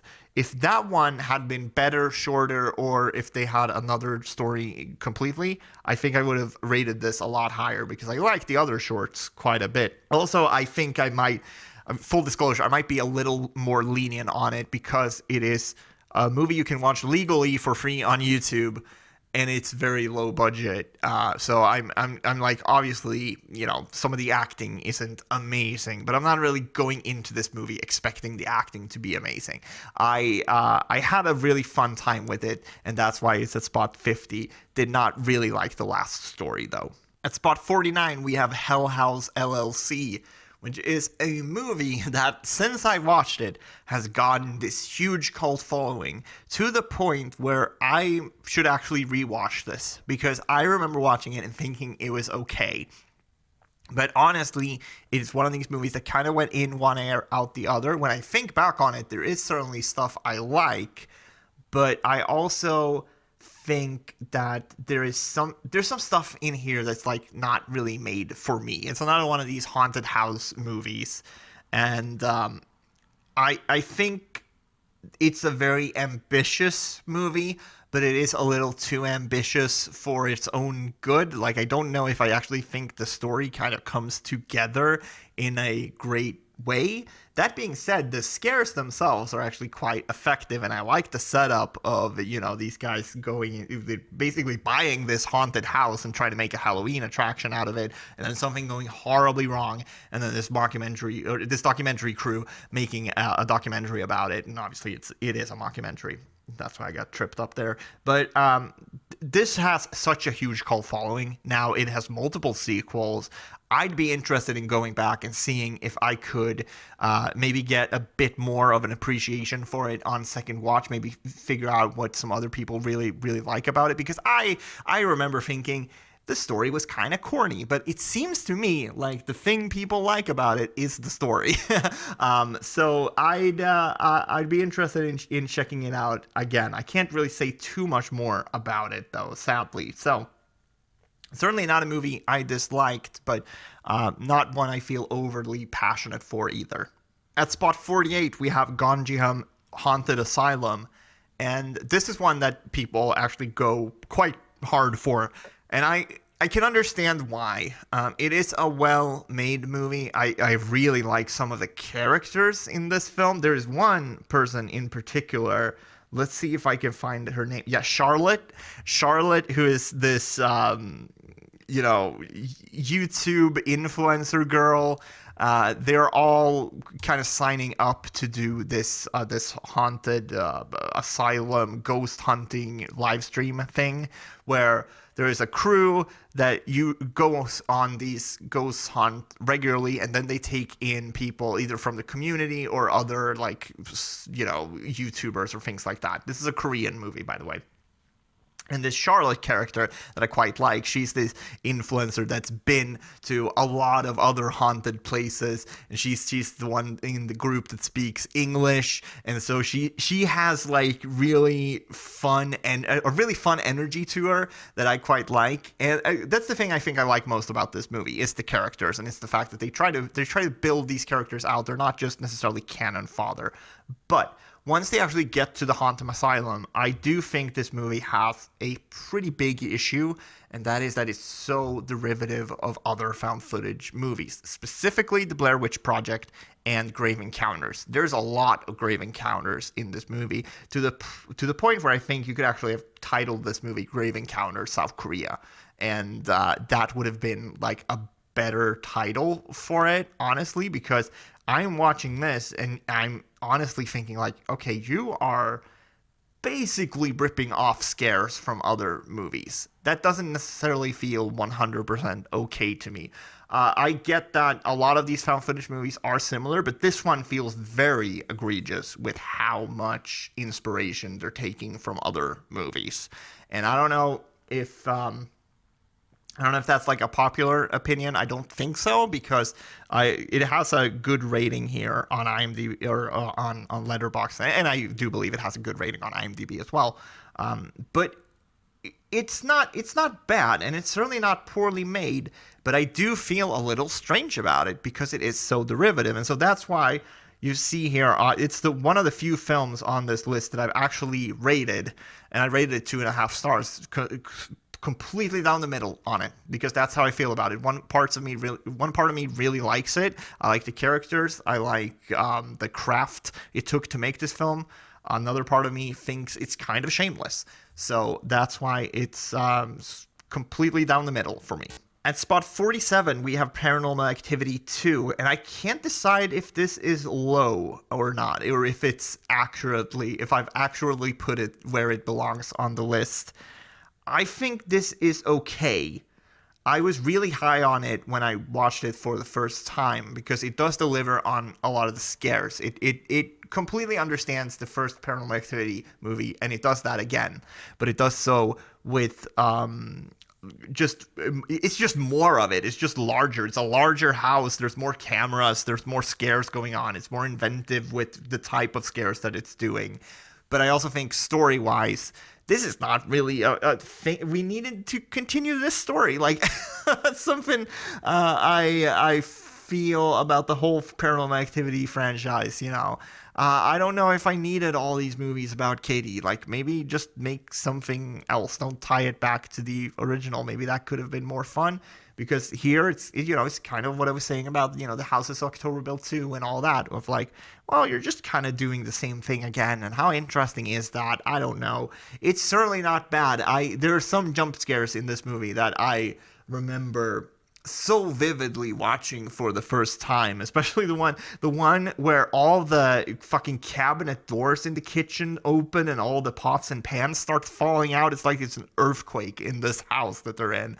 That one's really scary, and it comes out of nowhere. But it's a movie like that for me. It's a movie of moments. I don't know if the rest of the film has actually stuck with me all that much, so that's why it's a little lower on the list, even though I do think, as a follow-up, like, it's perfectly serviceable. At spot 46, we have Savageland, which is a really low-budget mockumentary about this town on the border of US and Mexico, where basically this entire time gets fucking wiped out completely. Like, all that's left is body parts, blood, and guts, and one person makes it out of there. And he had a camera on him, a photographic camera. So there's no found footage video of the incident. What we instead get is this mockumentary that's also tied together with these photos that he took during that night. And the photos are quite scary. They're well done. I don't know if the message that they are trying to get across with this movie is actually communicated. Well, it's communicated very clearly. I understand what the message is. I don't know if it's well done, is what I'll say. I like the message that they're trying to tell about, how the police essentially get the only survivor of this whole thing. It's pretty much impossible that this guy could have killed this many people. Something terrible must have happened that's not connected to this guy at all, but the police, of course, grab him, and he is sort of blamed for these crimes. I understand what they're doing with that, and I quite like that message, because a lot of the times the police will look for the most simple solution and just sort of forget about it. But it's also kind of ridiculous in the way that it's told, but the photos themselves are scary and it's well done. I just think this is one of those movies that kind of suffers from its budget a little bit.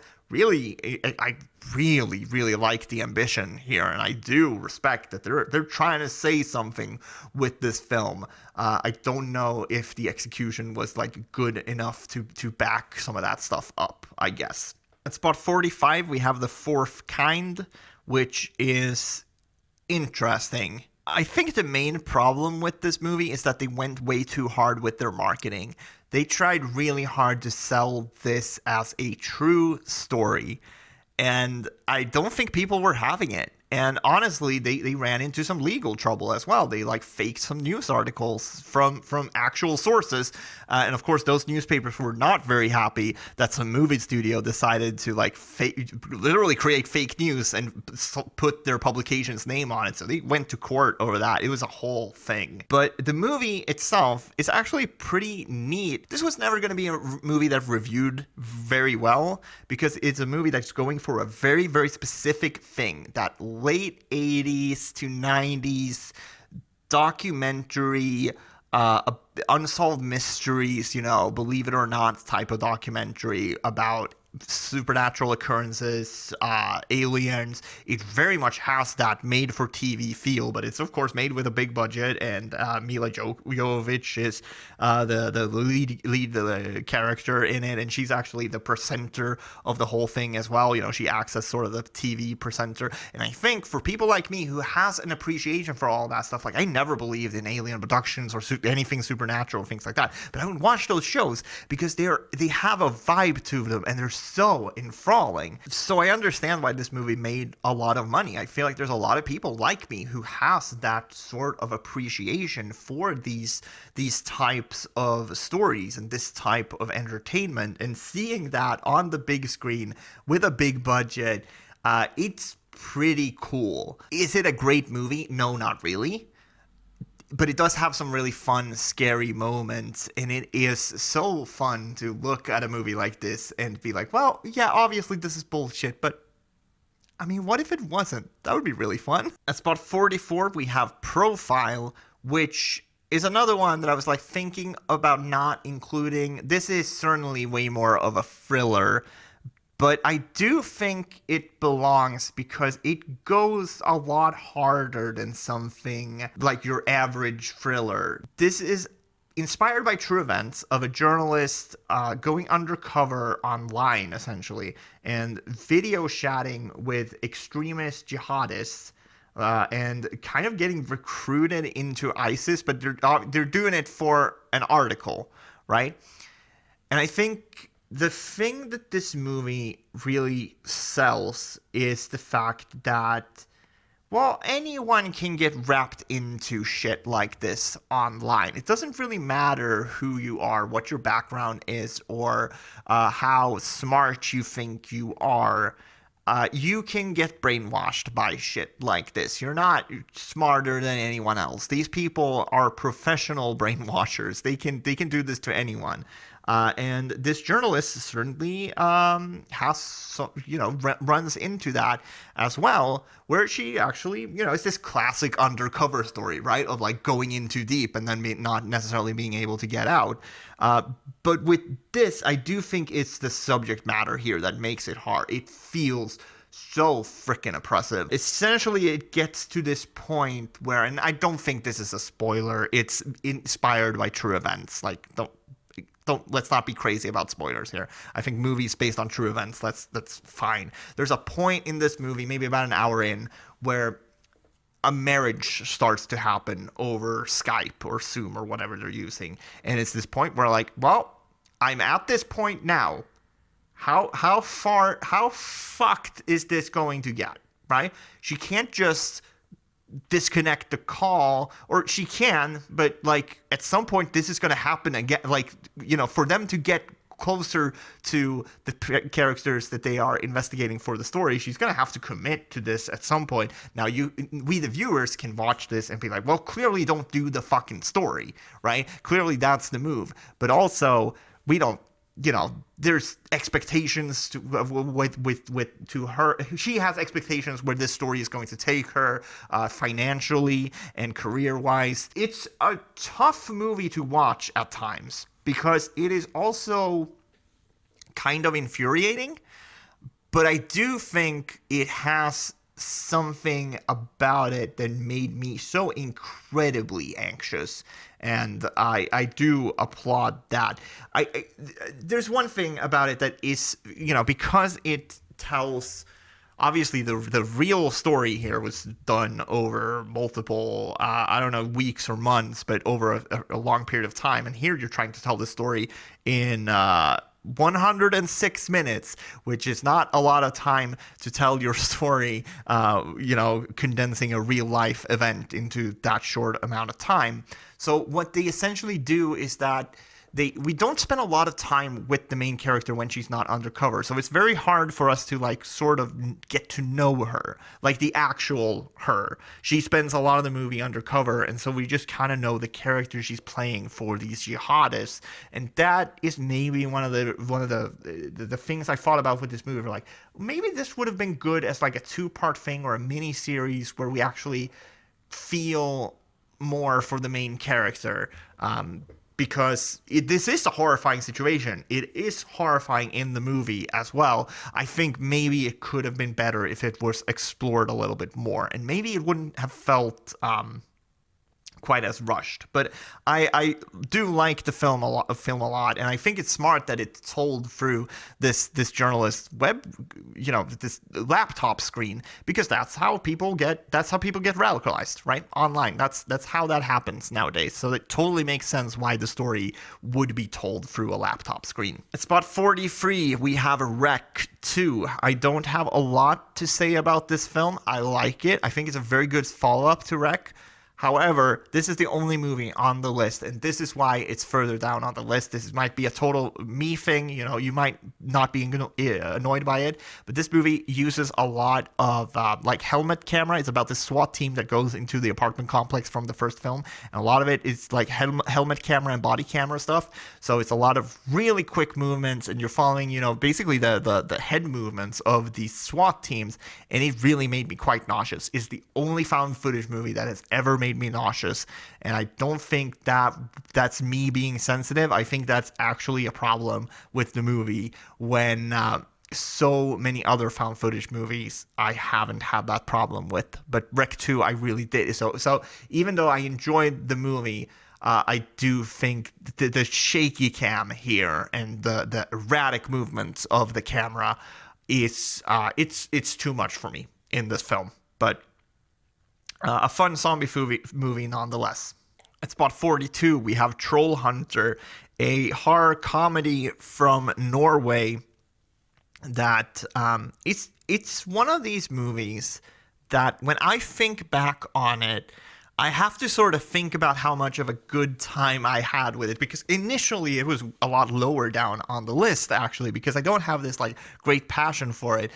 But I do remember having a lot of fun with it. The sense of adventure here is really great. The characters are really funny. It's not necessarily a great horror film, but it is a fun comedy adventure. And seeing these massive trolls, in a found footage settings, it is quite charming. I don't think I have the same love for this movie that a lot of other people do, though. But that's me with horror comedies in general. I'm not usually a big horror comedy guy. So that's why Troll Hunter is a little lower down on the list. But I do like it, and I do think it's a very charming movie. At spot 41, we have The Borderlands, which has a similar setup to The Devil's Doorway, about these priests going out into the English countryside to this church where, there's been reportings of a miracle, and they're supposed to document the events and get back to the Vatican and say, okay, well, here's the proof that there's been a miracle, or here's the proof that there hasn't been a miracle. This priest that shows up is completely jaded, and his crew is also kind of tired of this shit. They don't want to do it anymore, but they show up at this church, and of course crazy shit starts to happen. I love this movie up until like the last 10 minutes of it. Now, the ending of this film is actually one of the things that a lot of people really like about it. So here, once again, I might be in the minority.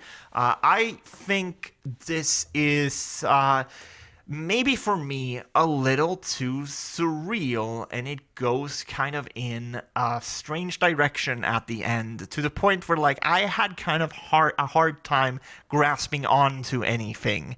Like I didn't know if I was supposed to be scared, but I didn't quite know what I was supposed to be scared of. And it gets a little too abstract for me, I think. But up until that point, I really did love this film. And I love the dynamic between the priest and his crew. And once again, I think it's really, really fun how jaded this priest is, and how much of, like, he is not expecting to find anything. He's just going to spend the night and then get the fuck out of there as soon as possible.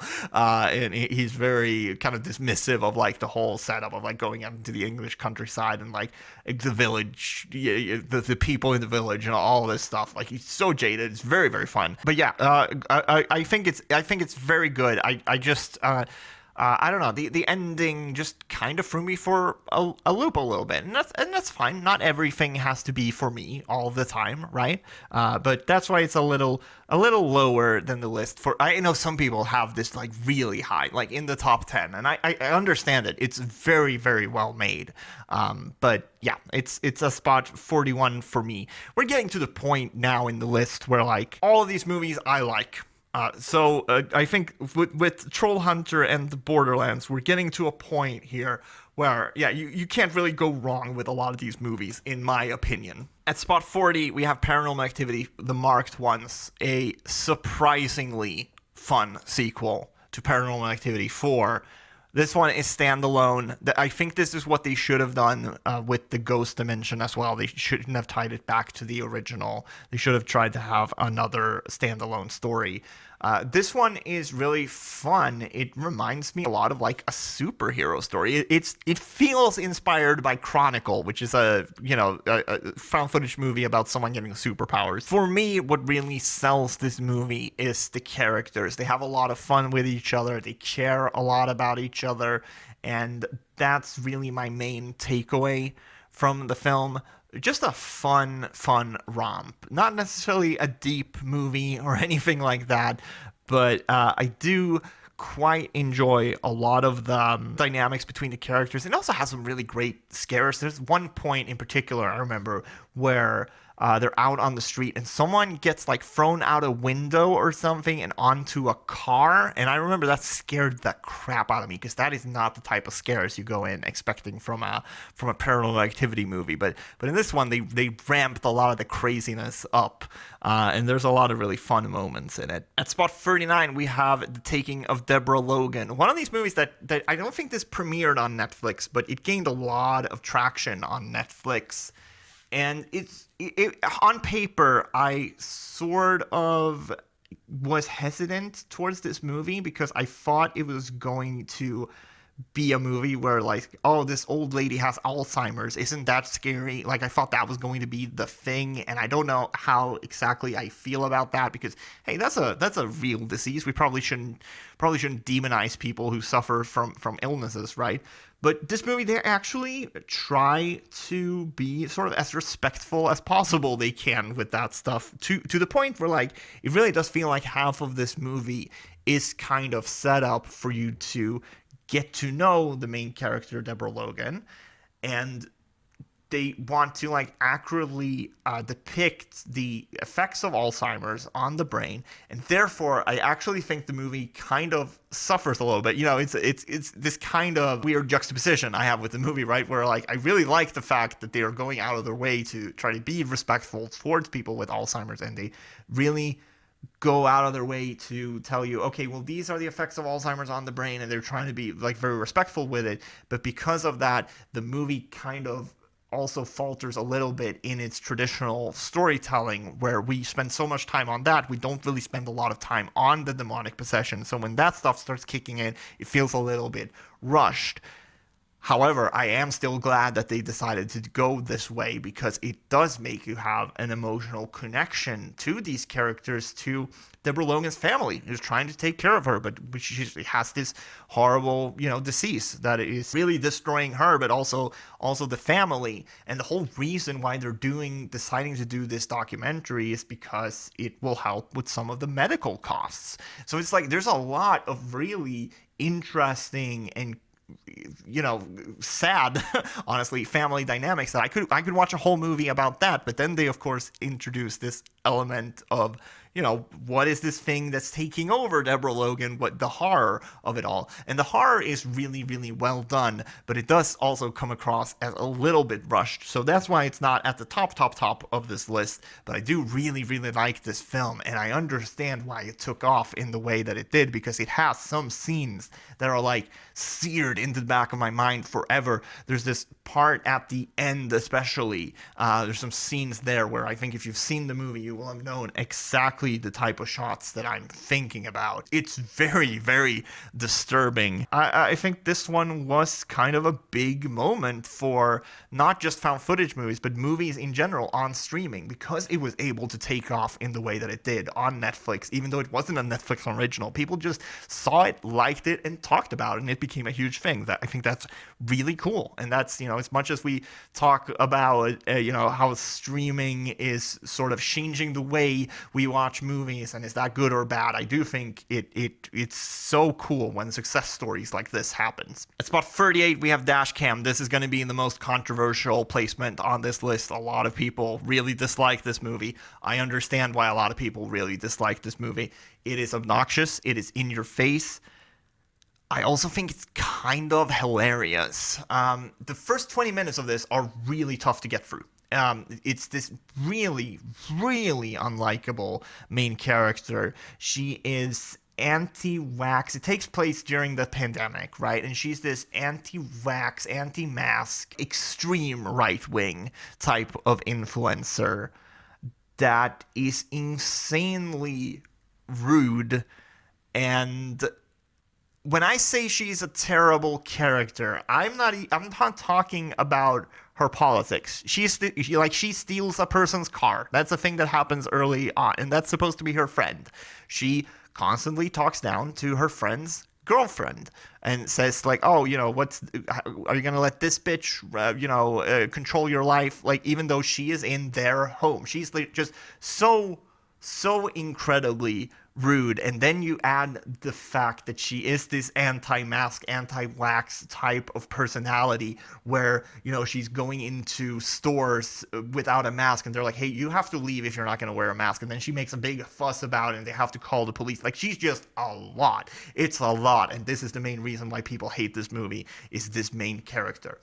I totally understand that. What I will say is that when you get 20 minutes in, and she live streams all of this, of course, because she's just a caricature of like the worst person you've ever fucking met in your entire life, right? So she live streams everything. And there's this point where she steals this car, and then she meets a woman, and that woman is like possessed by something, or it's unclear. It's unclear what's wrong with this woman, but she is hired to sort of take her somewhere. And it starts going haywire from there. And the movie doesn't let up. It's 80 minutes long. And once you get past those first 20 minutes of, you're watching this very annoying character, it's just a bunch of action. It's just a bunch of action of horror, and it's all really well done. And actually, at that point, I thought the movie became quite fun. Because you had this really annoying character reacting to all of these things, but doing so in a very ridiculous and over-the-top way. And I know I said this about, I had Deadstream pretty low on this list. And the reason I thought was because, well, that guy's very childish, and I just didn't like him at all. And it's the exact same thing with this character, but with this character, I at least thought there was something so ridiculous about it, so over the top, that it became quite funny to me. I totally understand if you have the complete opposite perspective on these two films, and I think a lot of people actually has. But to me, there's something so ridiculously in your face about this movie, and the fact that it's so gory and there's so many special effects. There's a lot of like really well done, well directed action set pieces, and fight scenes, and scenes where, like, someone is driving and there's these zombies are like chasing the car. It's kind of wild how much they were able to do with this very limited runtime and budget. I really, really enjoy this movie, but it's also incredibly in your face, and it feels very love it or hate it type of thing. So I totally understand that. And if you watch this movie, just know all of this going in, because there is a chance you might hate this movie. You might not stand the main character, and it is also kind of strange the way that this main character is so annoying, but it doesn't really factor into the plot in any way. Like, she doesn't get any comeuppance or anything. Like, there's no moral story to this. She's just this horrible character, and I think it's all supposed to be very comedic, but a lot of people necessarily didn't see it that way, I don't think. Or if they did, they just didn't find it very funny. But I really enjoyed Dashcam, especially for the craziness of it all. Like, it's just balls to the wall action for an hour full once you get to that point in the film. At spot 37, we have Phoenix Forgotten. Now, let me know if you've heard this one before. Some people are out in the desert and they see some lights in the sky, and there might be aliens. There's some more to this movie, but it is very much a Phoenix Lights phenomenon type of found footage story. I like this one the most, though, because it certainly has the most budget to it. It also has a pretty nice, like, family story to it, where I believe there are these three teenagers that go missing, and one of them I believe it's their sister that's making this documentary, and they're finding these tapes, and they are showing what happened to these kids. But then there's also the investigative angle of it. But really, the found footage segments here are really well done. I like a lot of what they're doing, even though it is super derivative of the Blair Witch Project. Like, essentially, it feels like they looked at the Blair Witch Project and say, okay, what works about this movie? Let's try to do this, but with aliens. So even though the movie has, clearly has a lot more of a budget than the Blair Witch Project ever did. And the way you can tell that is because there's a lot of special effects happening in these found footage segments, but you're not necessarily seeing the aliens. You're seeing the effects of what the aliens are doing. So it's a little hard to explain, but of course, they find a cabin because, as I said, very inspired by the Blair Witch Project. And, this cabin is just getting the fucking torn up. The roof's coming off, and there's dust blowing. It's just a lot of action, which I thought was a neat spin on these movies. I definitely think it's one of the best alien found footage movies, and I quite liked having that family story at its core, because it doesn't necessarily feel like they're not trying to resolve some big, like, conspiracy. It's just a sister wanting to get her brother back, and I don't know, there's something sweet about that, I think. At spot 36, we have the Poughkeepsie Tapes, which I hadn't seen since I was like 16, so I rewatched it. I'm 29 now, by the way, so it had been a while.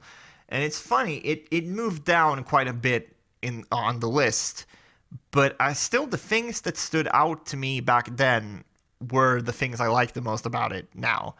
So it's about this serial killer who was never caught, and they make this documentary about him after finding essentially a bunch of tapes that he had left behind, like a huge row of tapes. You can see it in the poster here, right? They basically have a full room of these tapes. And the documentary, like they interview the guy who's watched all these tapes. They interview the lead investigator on the case. And the thing that doesn't work about this movie is the wraparound. The found footage segments themselves are really well done and quite creepy. They have some filters over the footage, which is supposed to make the films look like more distorted and kind of messed up. But really, I think they provide the films with like a dreamlike quality to them, where like the colors are shifting and the pictures start looking all kinds of fucked up. It doesn't really make sense. It doesn't really look like the tapes themselves are destroyed. It's not like a realistic effect in any way. But I do think that the movie is very effective, and I do think the found footage segments especially are great. There's this 10-minute sequence where it's a home invasion, essentially, and I think that's one of the best sequences of found footage that I've ever seen. Honestly, it's so creepy and so well done, the way that this killer, essentially breaks into this home and then just watches these people until they are in a vulnerable state, so he can incapacitate them. But the wraparound of like this mockumentary story, it's not really believable, and the story takes some kind of wild swings to the point where you're watching and it's like, well, okay, if you want to make this believable, I don't know, maybe don't have these police officers like constantly praise this serial killer for being so intelligent. Like, that would never happen in a real true crime documentary. And it's just tonally very, very weird, and the acting is not great, but it is this high up on the list because I think the found footage segments themselves are excellent, and they're so creepy. It's still such a creepy movie. There's this beginning part where he abducts a little girl, and it's one of the things that I talked about with My Little Eye. It didn't feel like I should be watching that movie. And Poughkeepsie Tapes, these tapes, like, it doesn't feel like I should be watching these tapes. It feels like I'm actually watching someone get abducted. It's not great. Also, the believability factor. That's one of the things that I really thought about this time, having seen so many movies and being like a grown up compared to when I was like 16 and watched it. It was like, there's so much stuff here that's like, well, it's not believable at all that they would never have caught this guy. Like, they found all these tapes, right? Like, how could they not catch this guy? They found there's actual tapes of this guy interacting with other people in real life that he hadn't killed. So why are they not going to these people and saying like, hey, do you remember what this guy looked like? Do you remember this? Like, we can show you this tape. Do you remember what this guy looked like? Do you remember anything about him? Like, they could talk to so many people. Whatever. I'm poking holes in the movie. It doesn't need to be said. I like the movie a lot, but on rewatch, it's like very clear that this was kind of an amateur production. At spot 35, we have Unfriended. And I just laughed my ass off because I was talking about the Poughkeepsie Tapes being unbelievable. And then the next movie I have on the list is Unfriended, maybe the most unbelievable movie on the whole list. But this is so much fun. It's a screen life slasher. It's this people being on a Skype call and they're all getting killed. And it's kind of stupid, right? Like, why? Hey, why don't you just turn the computer off? They explain it in the movie, but it is really silly. You're watching essentially a slasher movie with this vengeful spirit killing these people on a Skype call, and you're seeing it all through these webcams, and it is a stupid movie. But I like it. I like it a lot, actually. I like what they're saying about like cyberbullying. It is a stupid movie, right?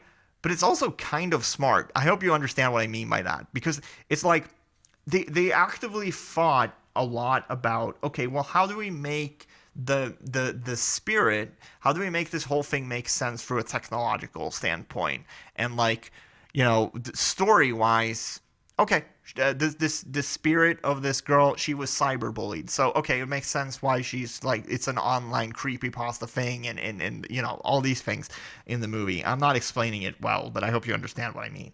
And then, you know, I don't know, it's just really fun. These group of teenagers, they're fun to follow. I like a lot of what they're doing here. It is a ridiculous movie, but I certainly enjoy it a lot. I am a sucker for slasher movies. So anything that has those vibes, I'm going to be very forgiving of as well. It was the weirdest thing when I watched this movie for the first time, and I came out of fucking Unfriended saying like, man, there's some kills in this movie that were like kind of crazy, and that felt really weird. At spot 44, we have The Conspiracy. We're getting to movies. I straight up like all these movies, like, quite a bit now. The Conspiracy is so rad. It's about these two documentary filmmakers. They're doing a documentary about a conspiracy theorist who is actually really likable, one of the best characters in the movie. He goes missing 10 minutes in, and the filmmakers are like, well, fuck, now we don't have a movie.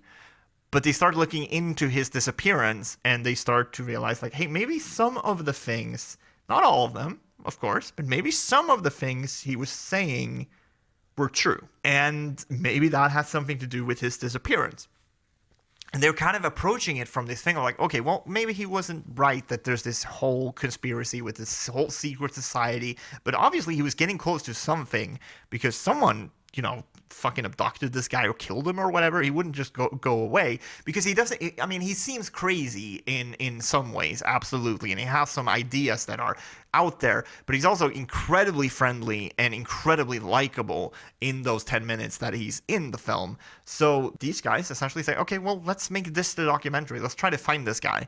And when they get to the end part of the movie, they do this thing where they do like sort of a hidden camera type of investigation, where they infiltrate actually, you know, a secret society, and they go in there and realize that they are in way over their fucking heads. I will also say that, you know, at this point I don't want to like compare these movies too much to each other, but I do think I do think they could have maybe paced this movie a little bit better. So that's why it's not, you know, at the top of the list. But I do really, really like all these movies going forward. At spot 33, we have The Deep House, which is a gimmick movie in a lot of ways. I mean, in most ways, all of these movies are gimmick movies. You know, the found footage style, I guess you could say, is a gimmick. But basically, this is a haunted house movie that takes place underwater. It's about these deep sea divers. They are influencers. They go to this lake in France that has submerged a part that used to be land, I guess. And there was a house there, and the house got submerged, and now the house has lain, of course, you know, vacant. No one's been down there for however many years, and they, of course, go down there with their cameras, and they're diving, and it's this whole thing of like, you know, they're essentially get trapped in this house with limited air supply. And it's not a fantastic story. It's not, even when you get down there, it's not the most original thing, but it is just such a cool idea. And you watch it and it's like, I want to watch a whole documentary about how they made this film, because it is such an accomplishment that you essentially made a haunted house movie underwater. I think that's really, really cool. This comes from the directors of Inside and Candisha, which from a couple of years ago, that I really, really liked. So I'm a big fan of this one, even though it's not necessarily the most original thing in the world, and it does feel a little gimmicky, but just the technical aspects alone in this movie is incredible, and I like these directors. At spot 33, we have The Visit. I like this movie. I thought that this was like the comeback for M. Night Shyamalan for me. You know, he went off and did these big studio movies that didn't really, or these big action movies, I should say, that didn't really strike a chord with either audiences or critics. And him going back to more small-scale movies was really the best thing he could have done. And the first thing he did in that style after doing these action movies was The Visit, which is about these two kids that go to their grandparents, and their grandparents aren't necessarily acting like normal grandparents anymore, and they're trying to figure out like what is going on, and they can't contact their parents really, and so they have this video camera. It's fun. It's fun when you get to this movie doesn't really have a twist, but there's a reveal once you get to the reveal of like what is actually going on. I quite like that, and I remember being really surprised by it. I didn't see that coming at all. Then I was actually talking to someone else. I just seen the movie, and I was talking to someone else about it, and he's like, yeah, I just thought it was the most predictable reveal ever. Like, I saw that coming from the first 5 minutes. I'm like, oh, okay. I guess that would ruin the movie, but for me, I didn't see it coming. I don't know. So maybe your mileage may vary, but I really do like The Visit, and I'm a big M. Night fan. At 31, we have The Medium, which is a Thai movie that I really enjoy. It's the longest movie on this list. It has to be the longest movie on this list anyway. It's an hour and 31 minutes. And basically, this kind of feels like three movies. The three different acts of this movie basically feel very, very different from each other, where the first one, we're getting to know this family, and they have a shaman, and someone in the family is like getting possessed. They think it's a good thing. And this is all cultural stuff that I don't have time to get into, but you know, they think it's a good spirit that is possessing this young girl, but of course it's actually not. The first act is kind of slow, honestly. It has a lot of this movie has a lot of characters, and we get to know these characters, and then the second act is more of your classic possession story of how this family is coming together to try and fight this evil spirit. And then in the third act, it goes crazy. It goes to a very gory and violent place. And there is, I guess, I guess I would say that like the movie expands. It's constantly expanding. It expands from this really small family story to, okay, this girl is possessed and they're all coming together, and then it expands further and you realize like, oh, okay, there's something bigger at play here. It's not just this one possession. There's something bigger happening. The violence here and the gore, that's going to be something that is a very, very appealing to a lot of horror fans. But what I really liked about it was how much, because this movie is framed as a documentary, and the documentarians themselves actually focus a lot of time on this family.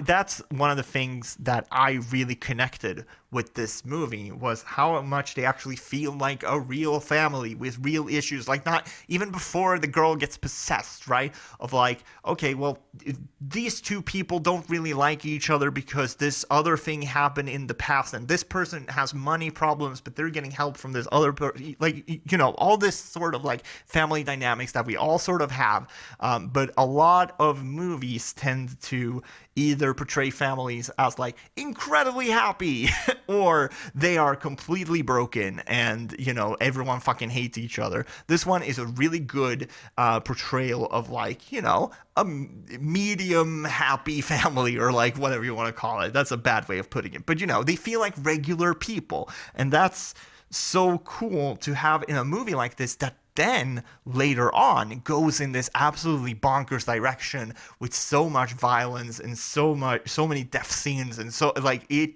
goes absolutely crazy. It's from the director of one of my favorite ghost movies of all time called Shudder, which is a very different film. That one is it's not as violent. It's more of a classic, ghost story. But here the director gets to go a little more crazy with it, which I like. I really enjoy The Medium. At spot 30, we have Paranormal Activity 3. A movie that I have a strong fondness for because they limit themselves in a way that, like, I was talking about Paranormal Activity 2, how they sort of made everything bigger. There's more cameras, it's a bigger house, there's more jump scares.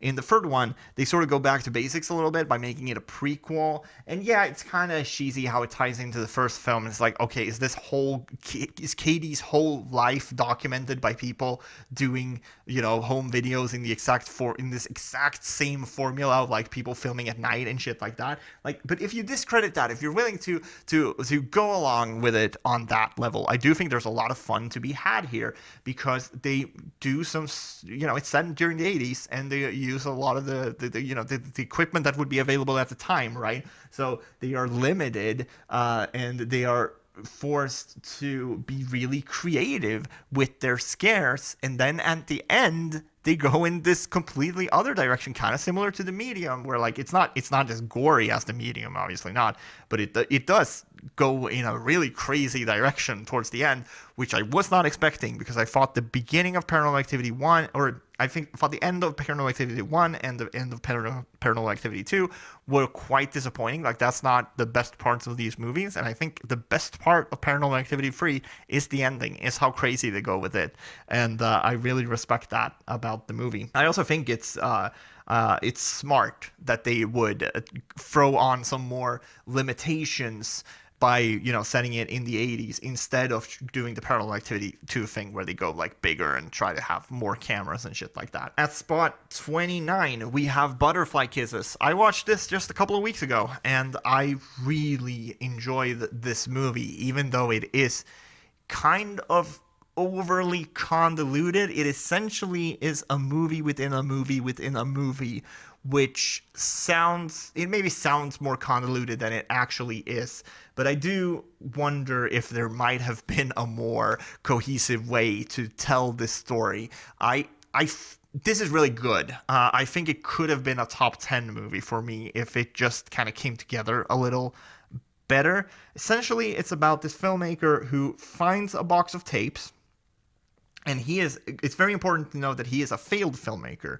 And he begins looking at these tapes and realizing that this is a documentary that someone was making that was not finished, and it's about this urban legend. And so he himself decides that he is going to finish this documentary, but he also hires a film crew to film him making the documentary. So there's 3 different people here making documentaries about this urban legend that was completely made up for the film, called, I forget what they actually called him, but it's essentially about, you go to this tunnel and you stare down the tunnel for an hour, and then after an hour a person is supposed to come up from the shadows, and he's going to get closer and closer to you each time you blink. What I like about this movie is the conversation it actually has about found footage. The person who finds these tapes, he gets pushback from a lot of people. The documentary crew he hires pushes back on him and says, what if this is a hoax? Like, you believe this thing is real, and you believe these people were killed by this urban legend spirit or whatever. Like, yes, I understand that you believe this, but what if it's not? What if this is someone making a found footage movie? What if this is someone doing a hoax? And they talk a lot about found footage movies. They talk a lot about the ways these movies tries to trick you, or even just try to trick your brain a little bit into thinking that they are real. So this is one of the few movies on this list that is in active conversation with itself and the genre it belongs in. And I think that's really, really cool. And it's all tied together with really strong performances by pretty much everyone involved. This found footage that he finds is really well done, and it's quite scary at times. Butterfly Kisses is a really cool, underrated film that I would highly recommend you see if you are a found footage buff like me. Next up at spot 28, we have VHS 94. This was the return of the franchise after Viral. It went to Shudder, and this was, Shudder kind of had a slam dunk with this movie. Pretty much everyone I talked to liked it, really liked it. This one has some very iconic shorts, like Storm Drain is such a good VHS story. I absolutely love that one. I love the one with the neo-Nazis that are like have found a weapon, they think, or they're saying like, hey, we found this weapon that we're going to use, and they're essentially trying to use it for like a terror attack. But of course, this weapon is like a supernatural being, and it's way more than they can handle. And they're neo-Nazis, so you don't feel bad about them getting torn out by this fucking monster. It's such a fun movie, and it was such a return to form after Viral. really, really love this franchise. I love the wraparound segment. I love the idea of like setting it in a specific year. So like, all these filmmakers were, given this year and said, hey, make it sort of feel like 94 and we'll be good to go. All these films will fit the same sort of narrative. I think that's really, really smart. I love this franchise. It's probably my favorite horror franchise overall. Maybe that or like Evil Dead, probably. I really, really enjoy the VHS movies. And now we've finally gotten to it. At spots 27, we have the houses October built. I talked about the sequel and how disappointed it left me, and that was because I really like the original movie. I like the ambiguity of it. I like how experimental it is. It doesn't really feel like a real movie. It feels like you're just watching these people road tripping over the US, going to these haunted house locations. They're going into these haunted houses that are real. You can go to them in real life, and they're of course going into them in character, but they're reacting to them, and in the background of all this, they're kind of being followed by some shadowy organization that you're not completely sure if they're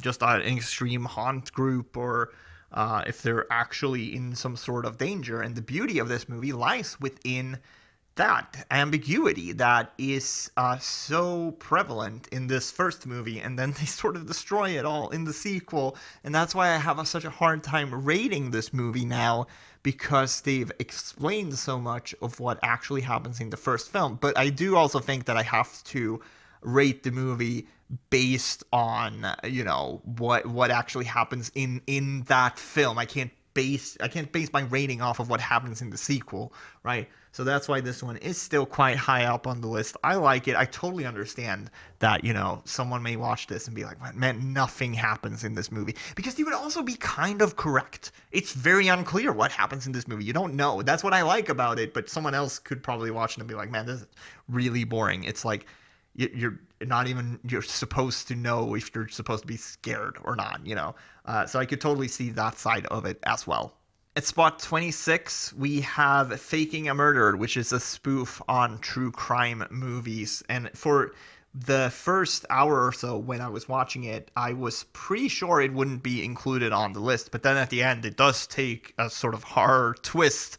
And I was quite happy with that, because that meant I could include it on this list. This is very underrated. I think this is the funniest horror comedy I've seen in so long. It feels very much like, kind of a workplace type of comedy, like The Office or Parks and Rec, that style of humor, about these two documentarians that basically decide that, hey, the next big thing, the big thing, every fucking movie that's getting greenlit is a true crime documentary. So we should do that. And they find some guy online that they think has confessed to a murder, but it's very thin, the thing that they're going off of. It's just video YouTubes of this guy, this kind of bigger guy sitting in a dark room rambling to himself. And they're like, this guy, look at what he's saying. He's clearly a deranged criminal. And they're taking all these meetings for this movie.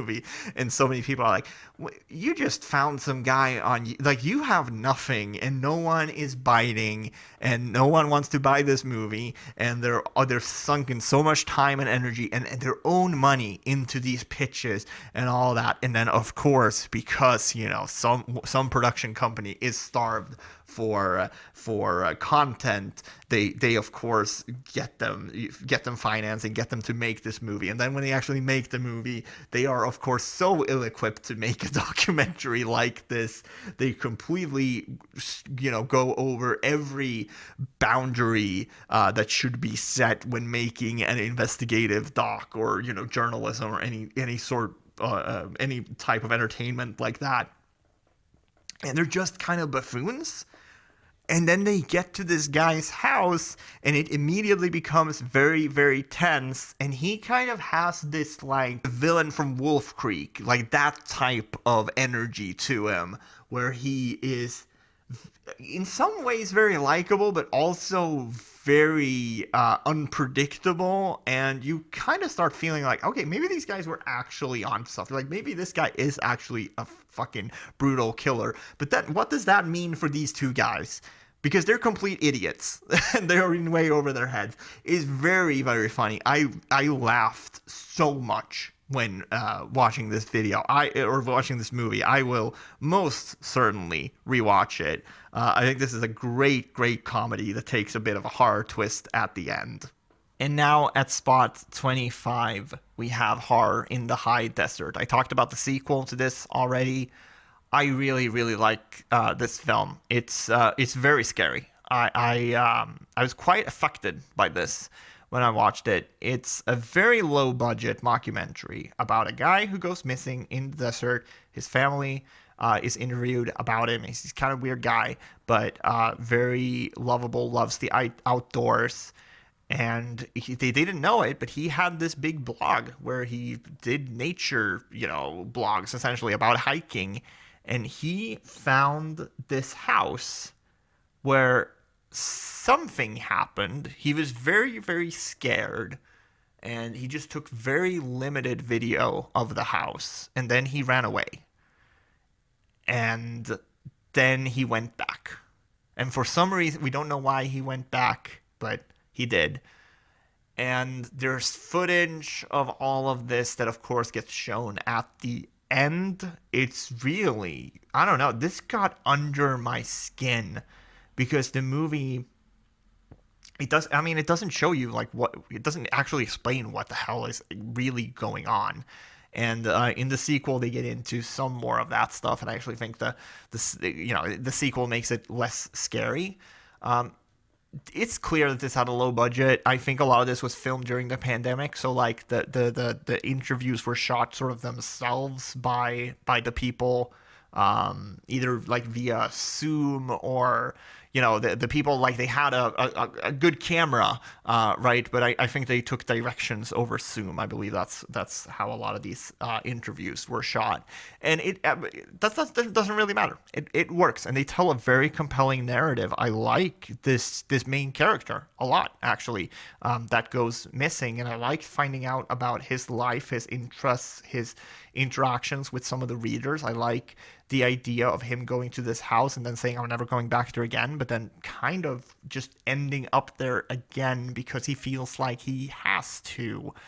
And it's a very sad movie in a lot of ways. Also, kind of what I was talking about with Phoenix Forgotten, right? Of like this family member just wanting their brother back, right? It's kind of a similar thing here, where like a lot of these people just want their friend back or their brother back, and I think this one affected me, which is a great thing for any movie, but with found footage, once you get a really scary found footage movie, it really gets under your skin, and this one certainly did get under my skin. It's great what you can do with a very low budget. I highly recommend watching Horror in the High Desert.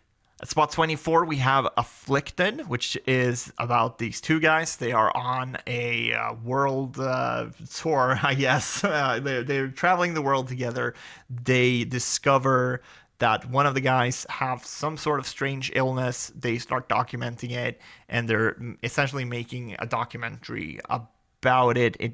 It's fully explained, like why they're adding music, why it's cut the way it's cut. I like all that stuff. It's a very, very well-made movie. It feels more of an action movie than horror to me.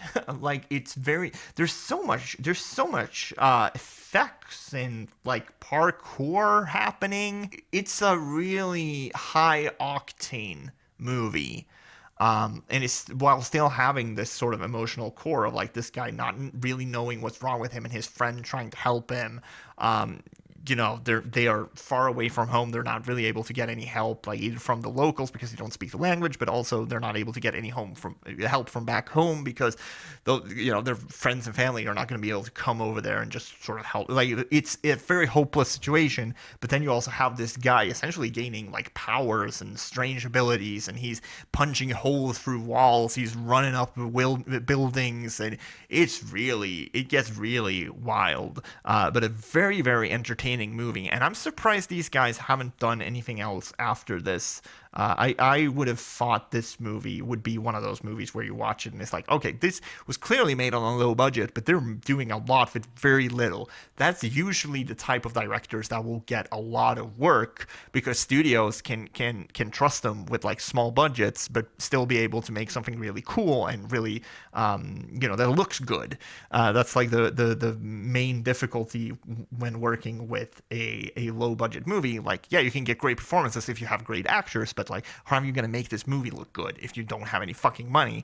And people who are able to do that usually get a lot of work, but these guys haven't done anything else, and I'm quite surprised by that. I wonder if maybe this one is just known in the horror community and it hasn't really gotten out of that space. But even so, I don't know. I just feel like these guys should be able to work. At spot 23, we have the most recent movie on the list, which is VHS 85. Once again, not going to spend a lot of time on the VHS movies. I loved all of the shorts in this. Straight up loved all of them.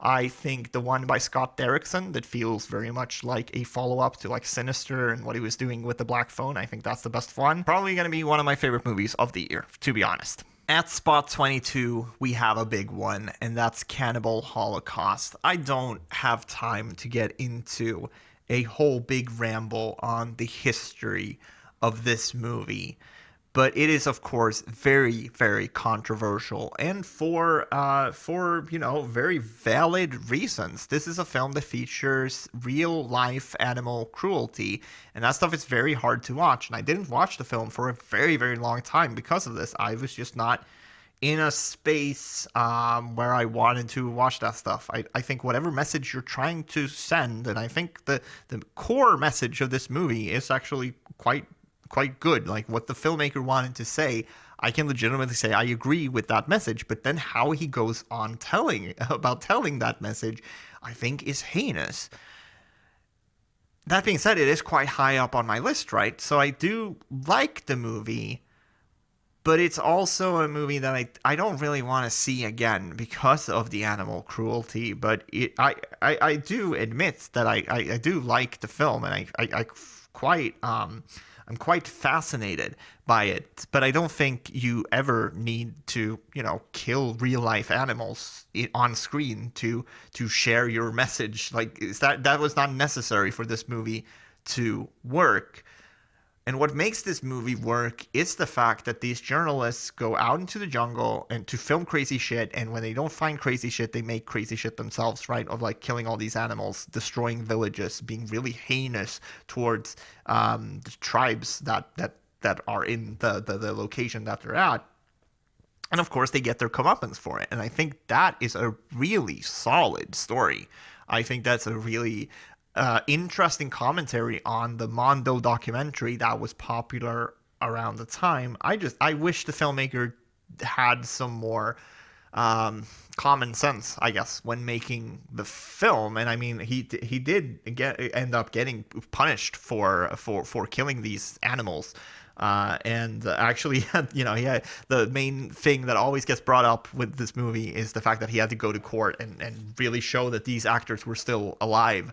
And that is one of those things that is so crazy. But then when you watch the film, like the effect work is really believable. They did such a great job with the special effects on, the human deaths and things like that. To the point when you're watching that, it's like, oh, well, I don't think you needed to kill all these real life animals to get your message across. Like, this stuff is believable enough. I am also endlessly fascinated by the making of this film, the way that, the movie at its core has this pretty good message, I would say. But then also how people on set were treated, how the extras were treated, especially it's like kind of heinous.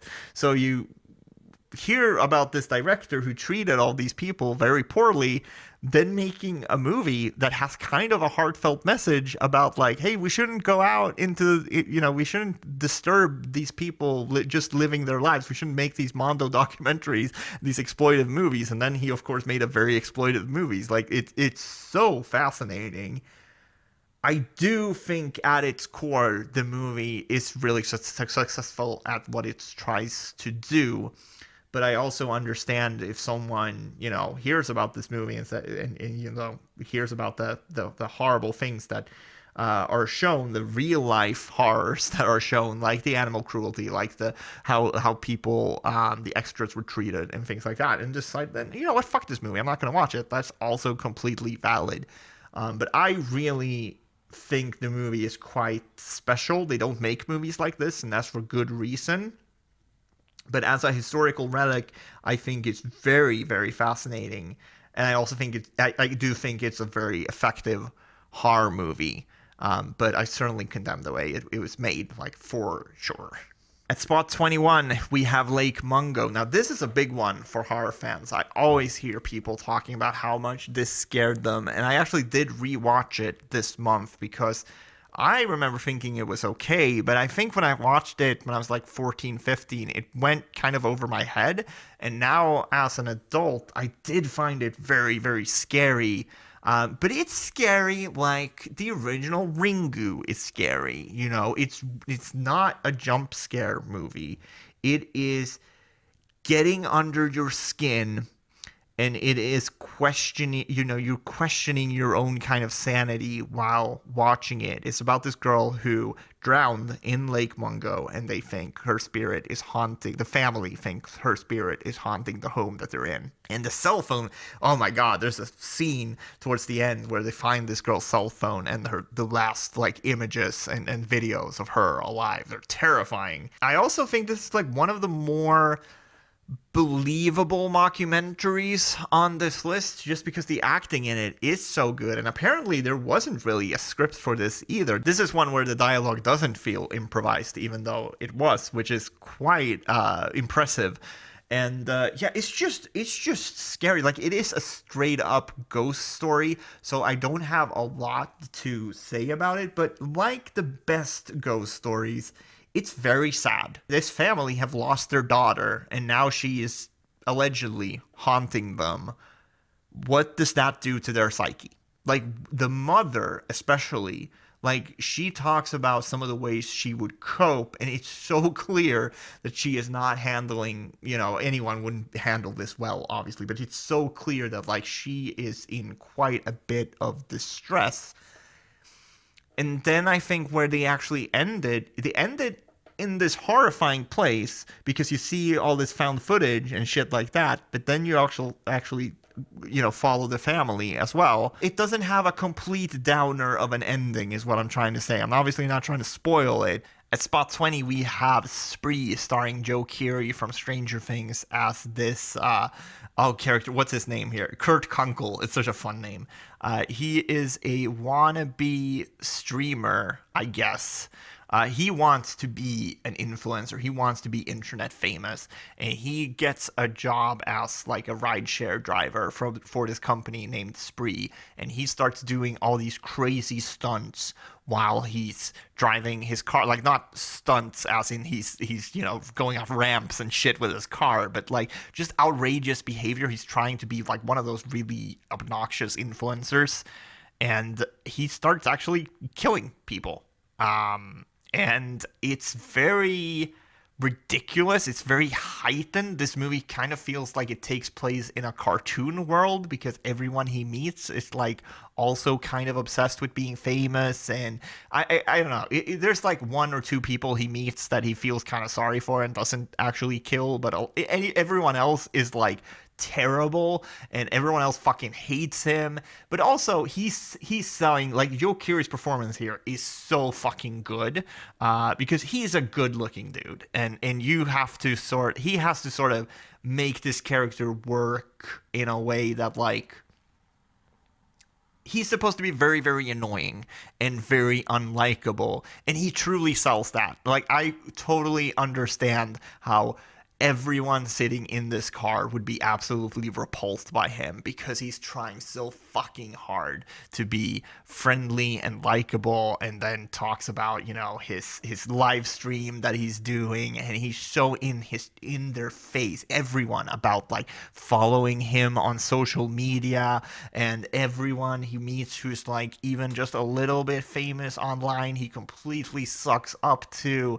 And this is what I'm talking about, of like Joe Keery, very likable and a good looking dude. He really manages to sell the fact that he is just this absolutely miserable person so well that I mean, I was kind of shocked by it because I only know him from Stranger Things, and he's so likable in that show. This really shows that he has a lot of range, both as this really desperate, you know, kind of pathetic type of character, but then also this diabolical person, you know, the guy you see here on the on the poster.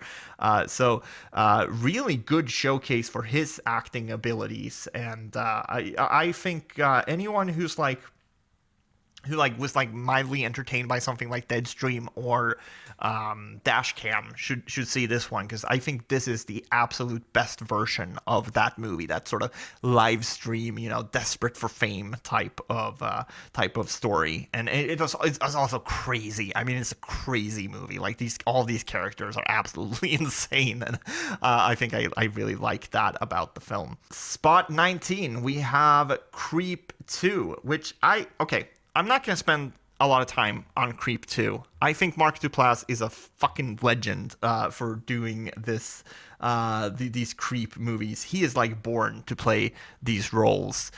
Everything I like about Creep 2 is in Creep 1. I like Creep 1 a little bit more, so let's talk about that when we get to Creep 1 on the list. Creep 2, really good sequel, and I like some of the stuff that they do with it, but I don't want to spoil anything from the first one, because that one is so great also. At spot 18, we have We're All Going to the World's Fair. This is kind of similar to Cannibal Holocaust in the way that it's not totally found footage.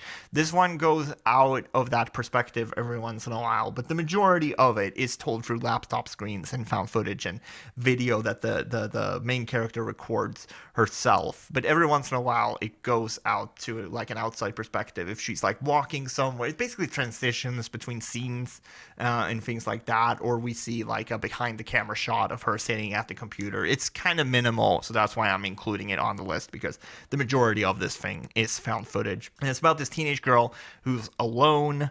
Like, we don't see her parents at all. She's supposed to live with her dad, I think. We don't see him ever. So it's this girl completely alone. She starts playing this video game, or not video game, it's this challenge online where you're supposed to watch this YouTube video, and then you're supposed to say, I want to go to the World's Fair like 3 times. And then something in you is supposed to change. And it's all very vague, but it's of course all this kind of allegory for both puberty, but also wanting things to change, because it's very clear that this girl is super lonely. She doesn't really have any real life friends, and her family, as I said, out of the picture.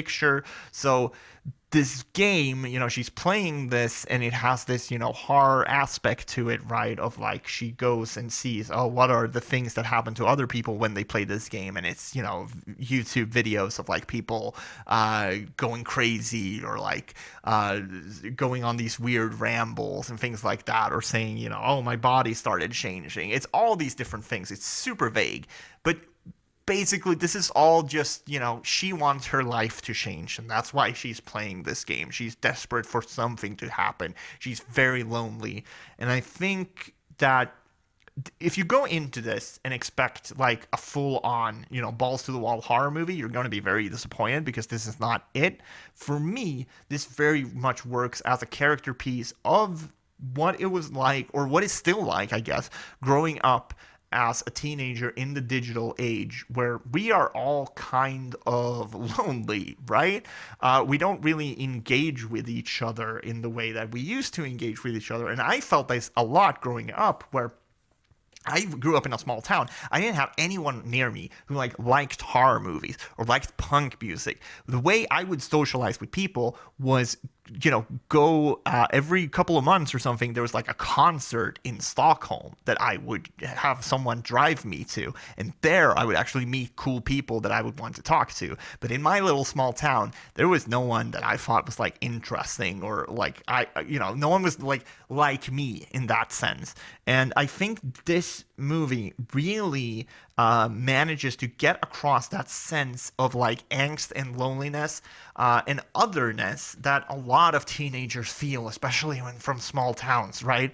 And it doesn't go full on with the horror stuff, really. I think there's disturbing moments. There's a scene, especially towards the end, that is kind of messed up. There's also one jump scare in this movie that got me so bad because I wasn't expecting it. And because I'm saying that, of course, someone's going to watch the movie and be like, oh, it didn't scare me at all. I don't care. I watched this movie and I was very scared by one of the jump scares. And it really stood out to me as like one of the best scary sequences of the year when it came out, because it was so out of left field for me. But in general, like if I explained that to someone, I don't think they would be, well, that's not a very scary scene, and I would probably agree. Like on paper, it wasn't very scary, but this movie like really worked for me. It really drew me in, and I loved the following, the loneliness of this girl, of this teenager. I think it is a very current movie,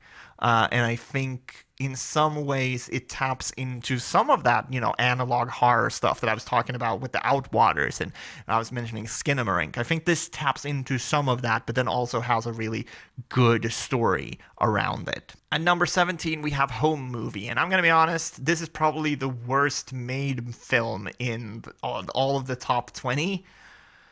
But I really like this one. I've seen it a couple of times, and it always manages to disturb me. It's about this family and these two brothers that are slowly taken over by something. You don't know if they're possessed or what, but they are evil little boys.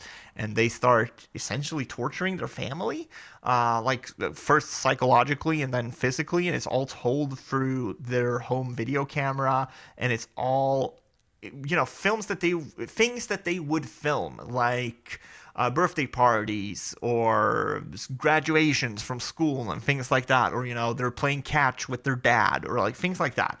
And then when you get to the ending of it, I think the ending of this movie is so disturbing and comes out of left field, because the rest of the movie has been kind of low key up until that point, and then the ending of the movie just goes full on like fucking tortured, crazy, disturbing.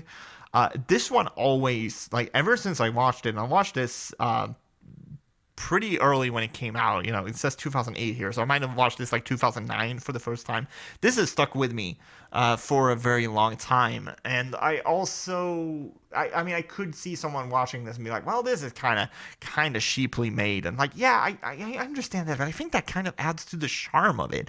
I am really, really creeped out by movies like this where children are evil. It gets under my skin so bad, and I think this is definitely one where I am a bit of an outlier. I haven't heard too many people talk about it, and when they talk about it, they don't maybe speak of it in quite as kind of terms that I do. But I really have a soft spot for Home Movie, and I think it's underseen. At spot 16, we have Zero Day, which is a movie that is very inspired by the Columbine shooting that happened just a couple of years before this movie was made. And you can tell right from the start where this movie is about to go, when these boys are filming, the outside of their school, and they are talking about, that they're going to do something big on a very specific day, and then they film their preparations for doing this thing. It's a very disturbing movie, but I think movies like this are also kind of important to show that these acts are preventable. And no matter what you think, what would prevent them, you have to understand that they are preventable. You have to understand that we could actually do something about this problem. And with the case of Zero Day, there are so many heartbreaking scenes where they are interacting with their classmates, they are interacting with their family. Their families really love them. And they are not shown as complete monsters. I think we often like to think about people like this who commits really heinous acts as just complete monsters because that's the easiest thing to do, right? Well, I would never do a thing like this, and this is criminal activity, and this is absolutely heinous. So, yeah, the most easy thing to say about the whole event is that these people were born evil. So, this is more of a heartbreaking and horrifying movie than maybe it is an actual horror movie, but I don't even know what other category to throw this movie in.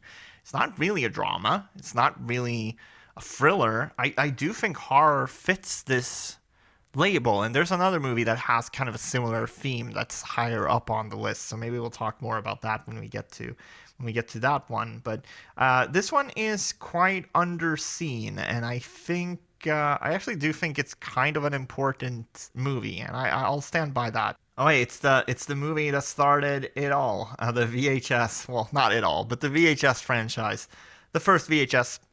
It's a very, very good anthology movie. Probably one of the best anthology movies ever made. And it's only beaten by one other VHS movie, in my opinion. I love the way this movie actually felt kind of dangerous when it came out. Like right from the start, for the first like 3 or 4 minutes watching this movie, I'm like, I'm gonna fucking love this because it had that edge to it. It felt very punk rock, which I thought was so cool at the time, and that's something that was a little bit lost with all the sequels.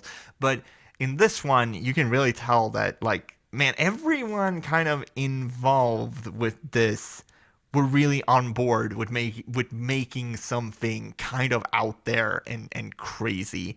And I think all of these segments go ham. I love the VHS movies, as I've said multiple times. At spot 14, we have As Above, So Below. One of the more crazy movies on this list, I guess. It's kind of like Afflicted in that way, where a lot happens in this movie. It's very high octane, feels kind of action inspired in some ways, especially with its pacing. It moves very, very quickly. I think the thing for me that works so well with this is the claustrophobia. People always talk about movies like The Descent, really triggering their claustrophobia, and I'm very claustrophobic. I'm better about it now than I've ever been in the past, but I'm still claustrophobic as hell, and I never really get that feeling from movies, except for this one, and I think it's because of the found footage aspect of it that makes it feel so claustrophobic, of these guys investigating, the catacombs under Paris, getting lost, getting stuck.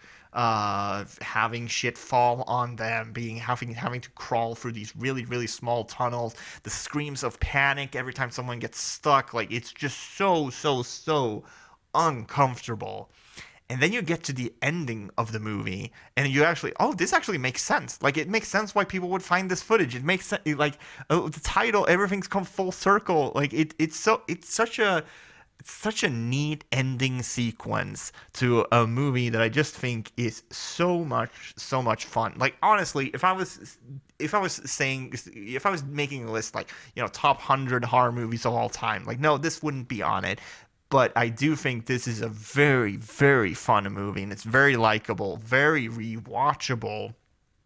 It's just a fun adventure, honestly, at its core. And when you get to, like, the point of no return, where, like, they start to realize that the only way that he can keep going is further down, and what the hell are they going down to? Are they actually going to the fucking gates of hell right now? That is such a fun reveal, and the characters are so, like, they're so scared. You feel it, and the claustrophobia, the anxiety. I just absolutely love As Above, So Below. It could have probably been higher on the list, but man, we're getting up in this list, and all these movies are just bangers at this point. I think VHS really that was the start of, like, all of these movies from here on out. I really love all these movies. At spot 13, we have Wreck, which is one of the first movies I saw when I got a really good sound system at home. My father actually helped me build some speakers and put them in my room. I used to live in an old garage that was sort of refurbished as a room. And at some point, I'm the youngest of 5 siblings, and at some point, I was the only one left. So I lived with my mom, and I would live in one side of the house, and my mom lived in the complete opposite side of my house. So I could like blast music on these very nice speakers, super loud, and I could watch horror movies super loud.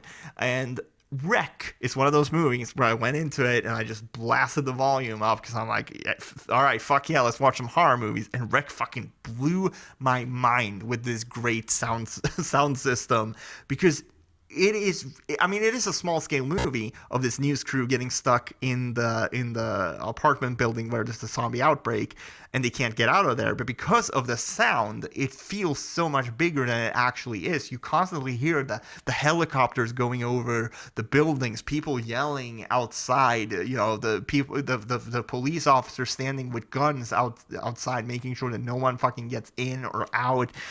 Spotlights on the house are always like circling the windows and things like that.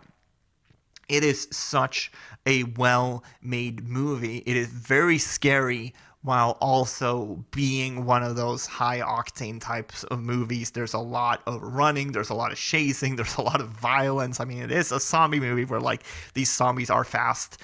I have such a fondness for this movie, and I love the way at the end they actually slow things down. Everything, the movie has been up here for the basically entire duration of it, and then at the end they take it down so much. It becomes such a quiet movie. It becomes so dark. They turn on the night vision, and it's one of the scariest sequences in one of these movies. I absolutely think Wreck is a must-see. And I'm sure everyone who's actually tuned in and watched me talk about all these found footage movies actually have seen this movie. So I'm maybe preaching to the choir here, but man, Wreck is such a good movie. It's like one of the best found footage movies, one of the best zombie movies. It's excellent.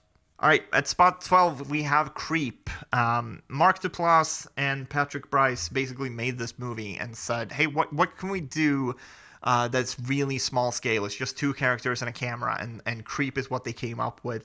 A character study like no other, a descent into madness like no other. Like I said with Creep 2, I think Mark Duplass was born to play this role.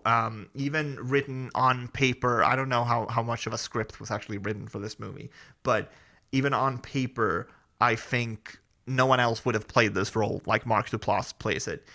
It is a horror comedy, but all of the scenes, usually with horror comedies, it's this thing where like, all right, here's a comedy scene, here's a horror scene, here's a comedy scene. In this one, the horror and comedy are all in one scene because the way you could interpret these scenes are either comedic and horrifying, but oftentimes both. Like, you are both laughing at these scenes and you're also horrified. The fucking tagline of this movie is literally called Tubby Time, right? Which is one of the first things when Patrick Bryce shows up at Mark Duplass's house, and Mark Duplass has hired him to film some stuff for him. He says, okay, I'm going to get into tub now. And he calls it Tubby Time. And it's legitimately terrifying, but is also kind of hilarious that, this grown man just kind of strips down and says, all right, now film me in the tub. And he starts playing with shit in the tub and imagining that, his unborn son is there. And it's just so uncomfortable. And then you have this horrifying werewolf mask that Mark Duplass wears for the movie and, pops out. It's such a good movie. At this point, I'm just saying things that happen in the movie, which is not actually great criticism or recommendation. It is very, very funny and also very disturbing. I love Creep. And then go watch Creep 2. Great continuation. I love the characters they add to it. I love everything they do in Creep 2 as well. But Creep 1 is higher on the list because that one had a really great effect on me.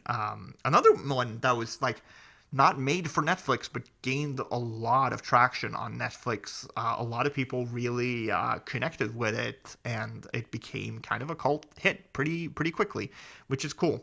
Okay, at spot number 11 we have VHS 2, which is in my opinion the best VHS movie. Yeah, some of that danger is missing from the first one that I talked about.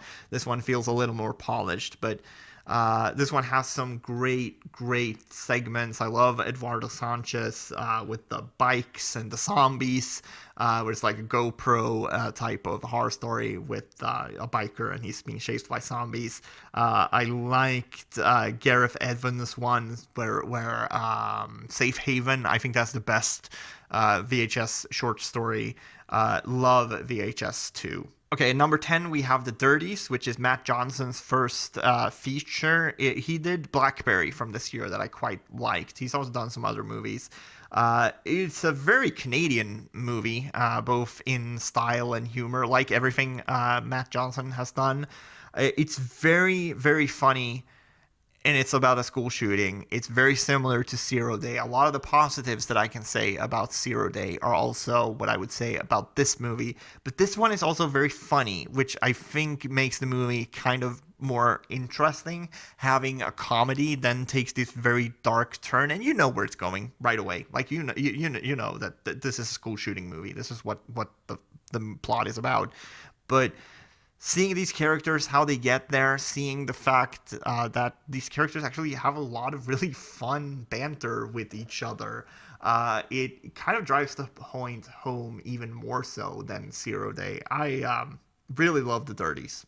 At number 9, we have The Bay, which is by Barry Levinson, who did, he's done a lot of prestige stuff. Like, he won the Academy Award for Rain Man for Best Director, Good Morning Vietnam, Sleepers. But in 2012, he did this mockumentary found footage horror about an ecological disaster that basically destroys this entire town. Something gets into their water supply. And, it's in their water supply, people drink it, and they become very, very sick. It's a body horror. People die. Panic starts setting in, and there's this news crew that's on the ground that's documenting it. There's police officers, there's a doctor. We follow some different perspectives. There's a couple on a boat at one point we follow, and it's all tied together by this narrative, mockumentary sort of framing around it. It is a really horrifying movie.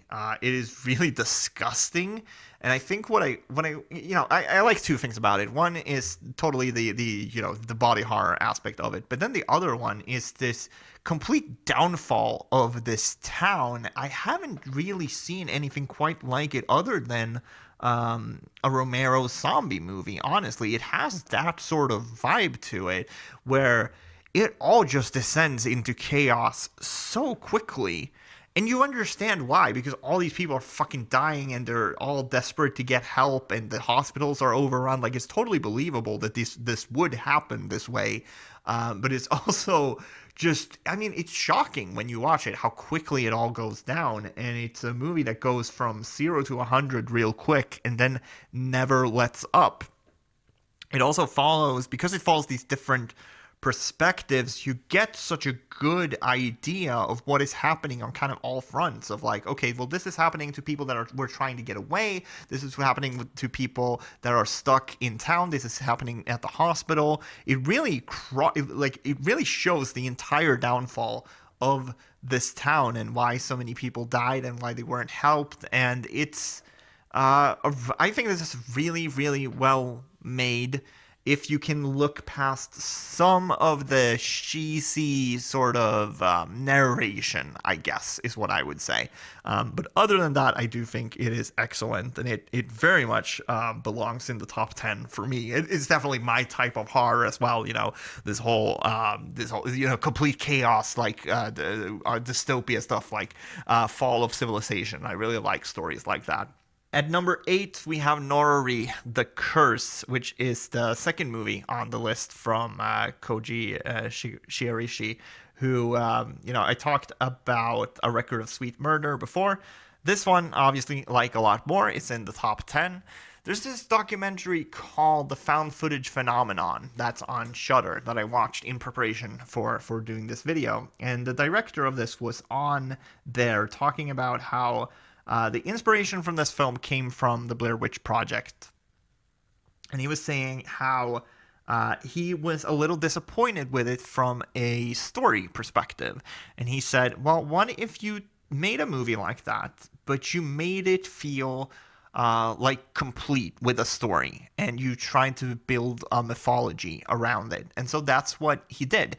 And on that level, it is very, very successful. The story here is almost told in different segments, where they're not completely like connected to each other in terms of like characters and things like that, but they do connect to the story overall. Like there's a bigger story being told, but there's like a 20-minute sequence here in this movie where it's like shot and edited to look like a Japanese variety show. There is interview segments like this guy that's seen here in the header here on Letterboxd.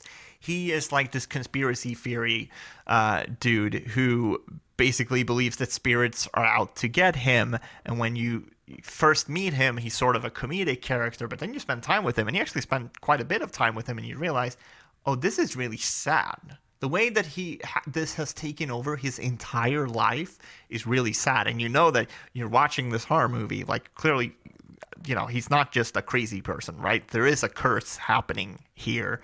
And you know this because the framework around this documentary is that it was the only thing sort of found left after this person who was making the documentary died and his house burnt down, and it's this whole mystery around that.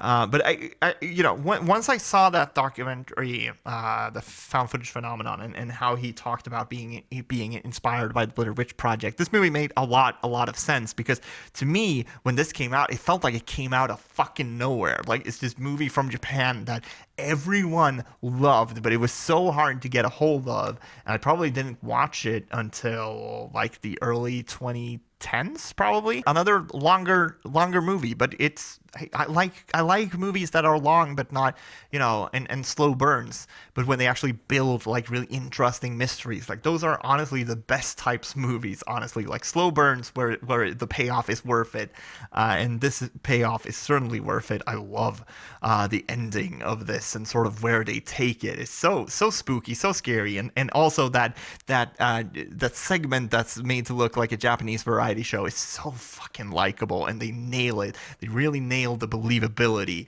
of all of this shit. They have like, the text popping up on screen, and then they have people like in the corner, like reaction shot, head cam stuff. It's very, very well done. I love the attention to detail here. I could go on and on and on and on about this movie. There's YouTubers who have made like very long video essays about what makes this movie great, and I think for some people this would definitely be number one. But there's a couple of other movies that just edged it out for me, and let's move on to one of those, which is The Last Exorcism. This is number 7, and I think there's a case to be made here that The Last Exorcism is a great movie, kind of like I was talking about with the Dyatlov Pass incident, that this is a really great movie that they then tack on another 10 minutes of, and that makes the movie not make a lot of sense. And I could probably agree with that, and I do agree that ending sequence is a little unnecessary, but I also kind of love that they kept that in there, because man, that's fucking crazy, and that's way different than the rest of the film. It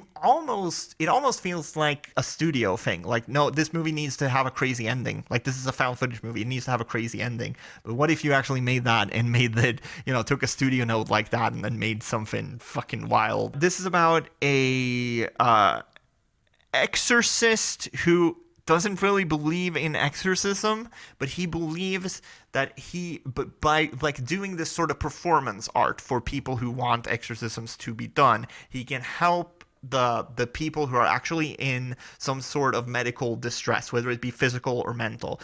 After the exorcism is done, a lot of these very religious families will allow their children to have medical attention, either because they thought the exorcism worked or because the exorcism didn't work. So he's kind of seeing this as he is providing a service for these children, but he is really doing a make-believe thing. He's not believing in this anymore, and he's completely lost his faith. He's very much kind of a snake oil salesman. This takes a lot of inspiration from The Exorcist, right?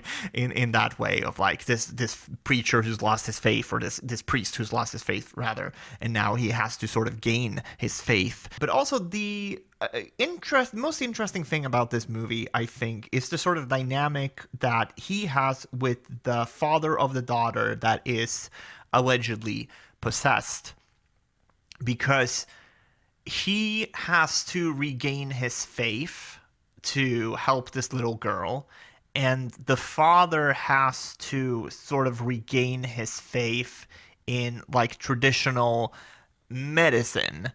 So both of them are like coming together in a way that's like kind of unexpected for both of them.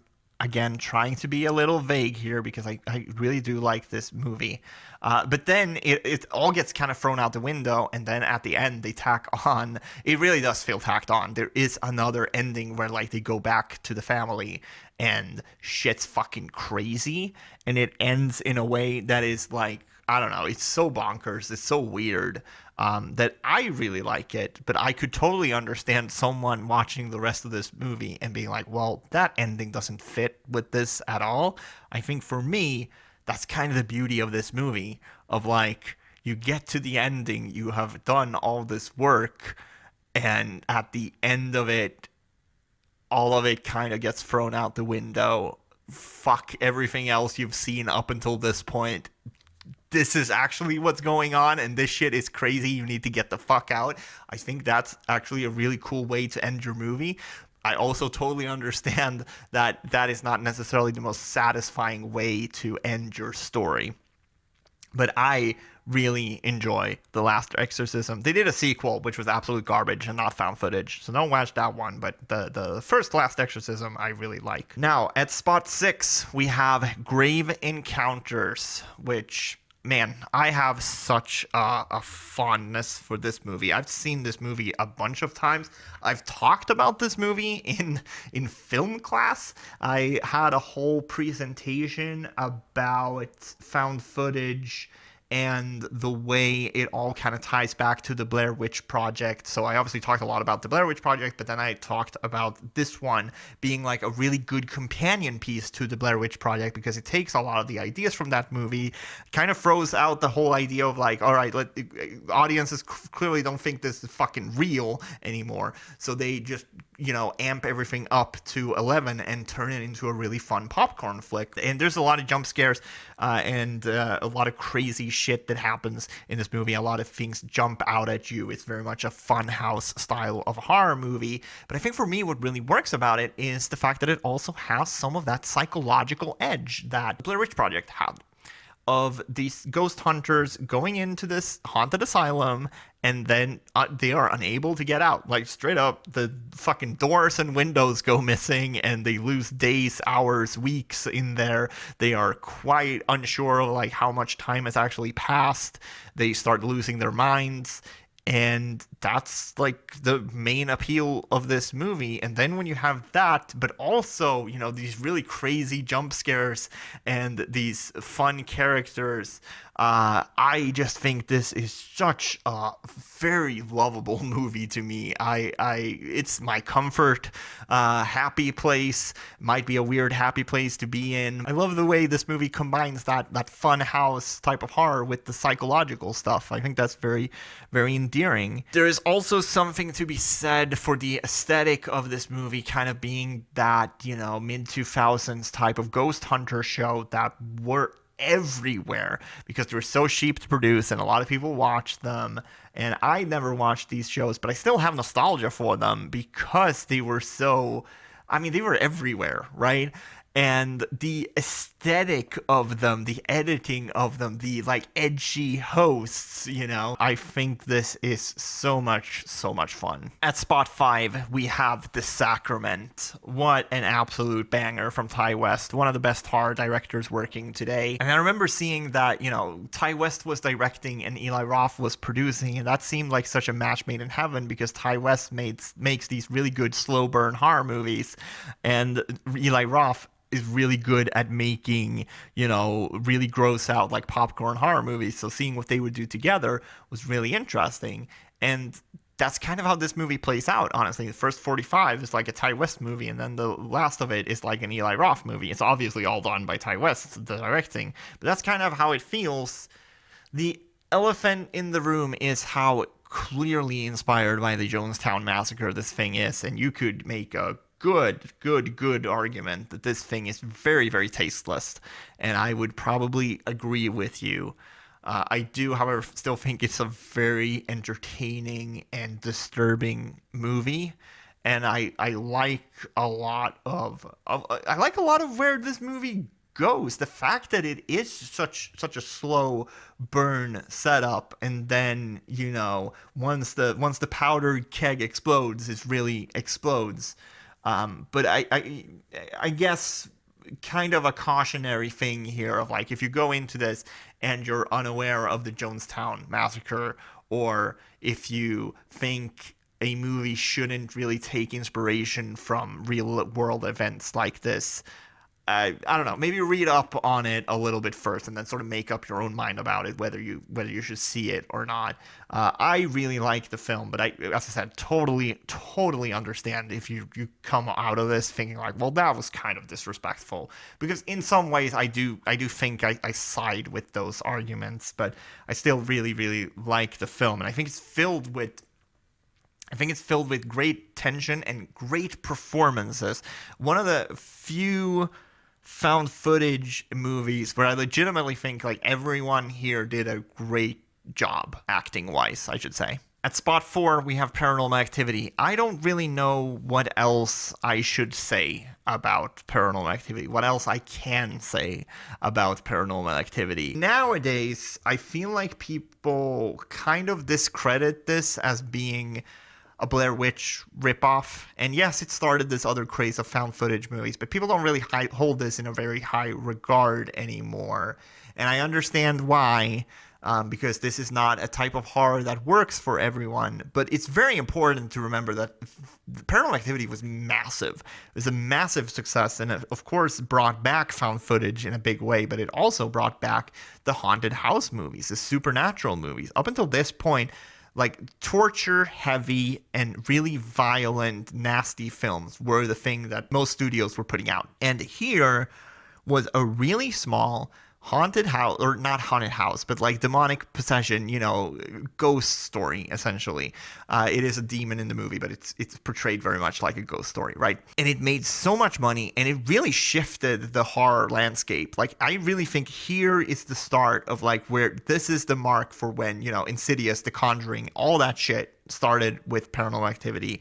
I don't think that stuff would have popped off in the way that it did unless you had this movie. What I still like about this movie is how genuinely hopeless it feels. There's this moment where they realize that the demon is not tied to the house, it's tied to Katie, the main character.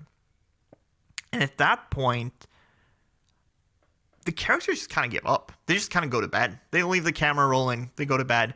And honestly, I kind of get it. Because what are you supposed to do at that point? Like, there's literally no escape. She's cursed. There's nothing that can be done.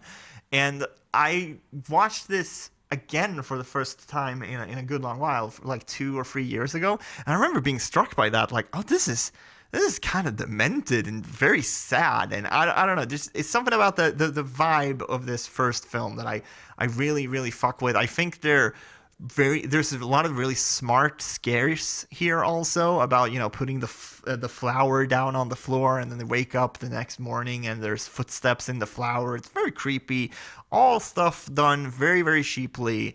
I still really enjoy Paranormal Activity, the original, even though, of course, it is a movie that has lost a bit of its luster over the years because there's been so many imitators and parodies and all these things. But still, I think it is a very effective horror movie.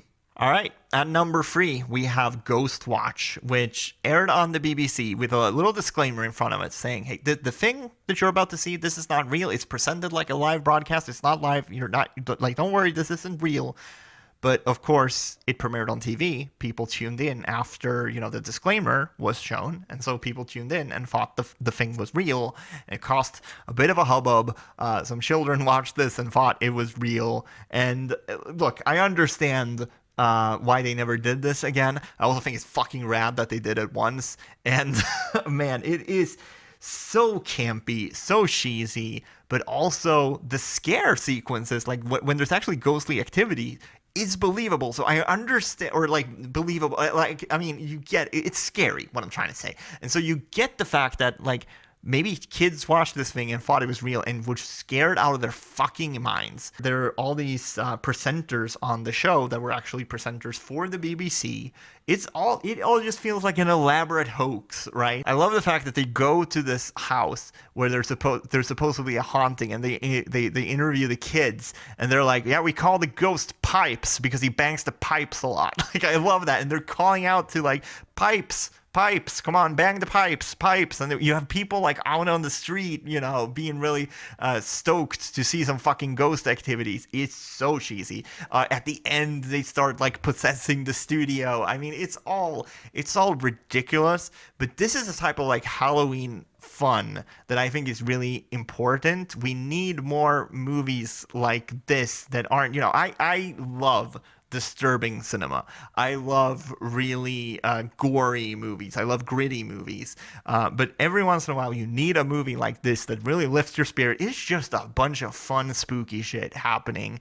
And I keep thinking about fucking Pipes, the ghost. Like, I don't know why, but that is such a funny concept to me. It's also such a fun relic of its time, these types of, like, TV events that, I mean, I don't watch anymore. I'm sure they still make them, but, like, I don't even have regular channels on TV. Like, I can't watch shit like this anymore. And so I don't know. They just really committed to this bit, and it feels oddly nostalgic, especially if you were a kid like me who watched a lot of television. And I'm sure I would have loved to have seen a TV special like this, something this crazy. Like, I would have absolutely loved it.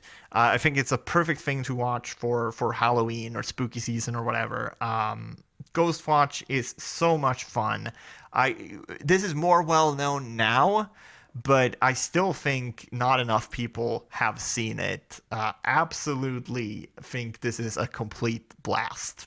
I was debating whether Cloverfield should be number 1 or number 2, but I ended up putting it in number 2 spot because I don't love the ending of this movie, if I'm going to be completely honest, but everything up until that point I absolutely adore. That documentary I was talking about, the found footage phenomenon, they kind of discredit this one in that one and talk about how, Cloverfield is a bigger budget movie. It doesn't really come from the same understanding of found footage. And I actually think that's quite dismissive of this. I love Cloverfield, and I think it's one of the movies that actually understands the genre the best. I mean, it's a short movie, but the movie takes its time.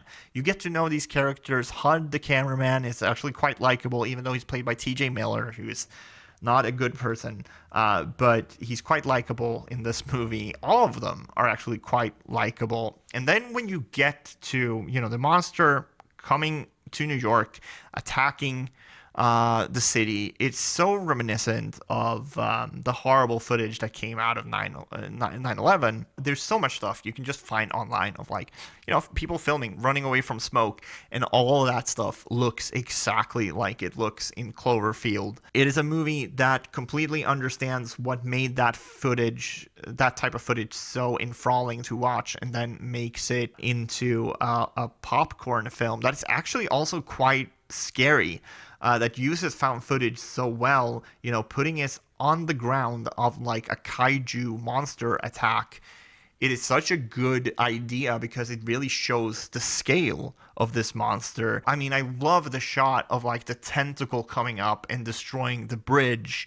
And it's really like that one tentacle is so much larger than everything else on screen, and that's just a very small part of this monster. The one thing I do feel like this movie stumbles is its ending. and that made it drop down to number 2. But even so, I mean, there's so much stuff here to like. And honestly, I am a sucker for kaiju films. I am a sucker for kaiju films that make you really feel the scale of the monster. That's the one thing I love about the Godzilla 2014 movie. That one is like one of my favorite kaiju films, and Cloverfield is one of the other ones. I absolutely adore this movie, and I could go on and on about it, but at this point I've been talking about these movies for such a long time, my throat is starting to hurt a little bit. We should move on. But Cloverfield, absolute banger of a movie, and one of my favorites of all time. Just like, you guessed it, The Blair Witch Project is number 1. I watched The Blair Witch Project for the first time when I was about 14 or 15. I remember watching it the same weekend I watched The Evil Dead for the first time. I actually think I watched it the same day. And so both these movies are kind of connected in my brain in some ways. And they are the two different types of horror that I like the most. You know, Evil Dead being this crazy, over-the-top, action, gory horror movie. And then The Blair Witch Project being very psychological and very scary. This is one of the few films I've ever watched where it actually affected me after it. I was really nervous hearing sounds in my house. I remember going out for a walk with my dog and really being unnerved, spooked. And this never happens to me. This never happens to me in movies. It didn't happen with any found footage movie after The Blair Witch Project. And it hasn't happened. The number of movies that has happened to me with, I can probably count on one hand, honestly. And I also think this movie is just so smart. The way these characters interact with each other feels very believable. When you get to the ending in that house, man, it is so frightening. The hands on the walls, they are really great at like establishing a mythos and a lore without sharing too much about it. I mean, after I watched this movie, I became such a sucker for like finding out everything I could about the Blair Witch, what it was about, and all of that came from the movie showing you just enough to make you interested in learning more. I think they actually showed a lot of restraint in the film. You know, there's a scene where you're supposed to see the Blair Witch, but the cameraman didn't get the shot of it. And so you just don't see the Blair Witch. Like, they didn't go back and get that. And I think they realized that the movie works better that way. You don't see anything. You don't fucking know what is happening. The fucking dude standing in the corner at the end. I mean, me and my friends still talk about that whenever someone is like, you know, got their back turned to you. You're like, oh, he's Blair Witching over there. Like, that's literally a thing we say. This is a movie that has had such a huge impact on not just horror, but filmmaking overall. Think of that boom of indie filmmaking that was happening in the late 90s, early 2000s. Like, I think the Blair Witch Project is really at the forefront of that because it made so much money, but also because it was made with such a short, limited budget, but also so very, very effective. This is one of my favorite movies ever made. I could go on and on about it. I don't want to ramble for too long, especially because at this point, I'm very much preaching to the choir. The people who watch videos like this will have seen the Blair Witch Project, but this is one that I have such a deep, deep love for. And yeah, it's one of my favorite movies of all time. I'm going to call this video because I've been talking to myself for hours about found footage movies. I need to edit this. We need to make this a comprehensive video for people to watch. If you've stuck with me, first of all, thank you. That's very kind. I really love and respect everyone who's actually taking time out of their day to listen to me rant about all this crazy shit that I talk about on the channel. Please give a like and subscribe. Maybe leave me a comment. Tell me what other found footage movies I should watch. I need to call this right now or I am going to go insane and this footage will never be found. So have a good evening, day, night, whatever, and I'll talk to you guys next time. Bye.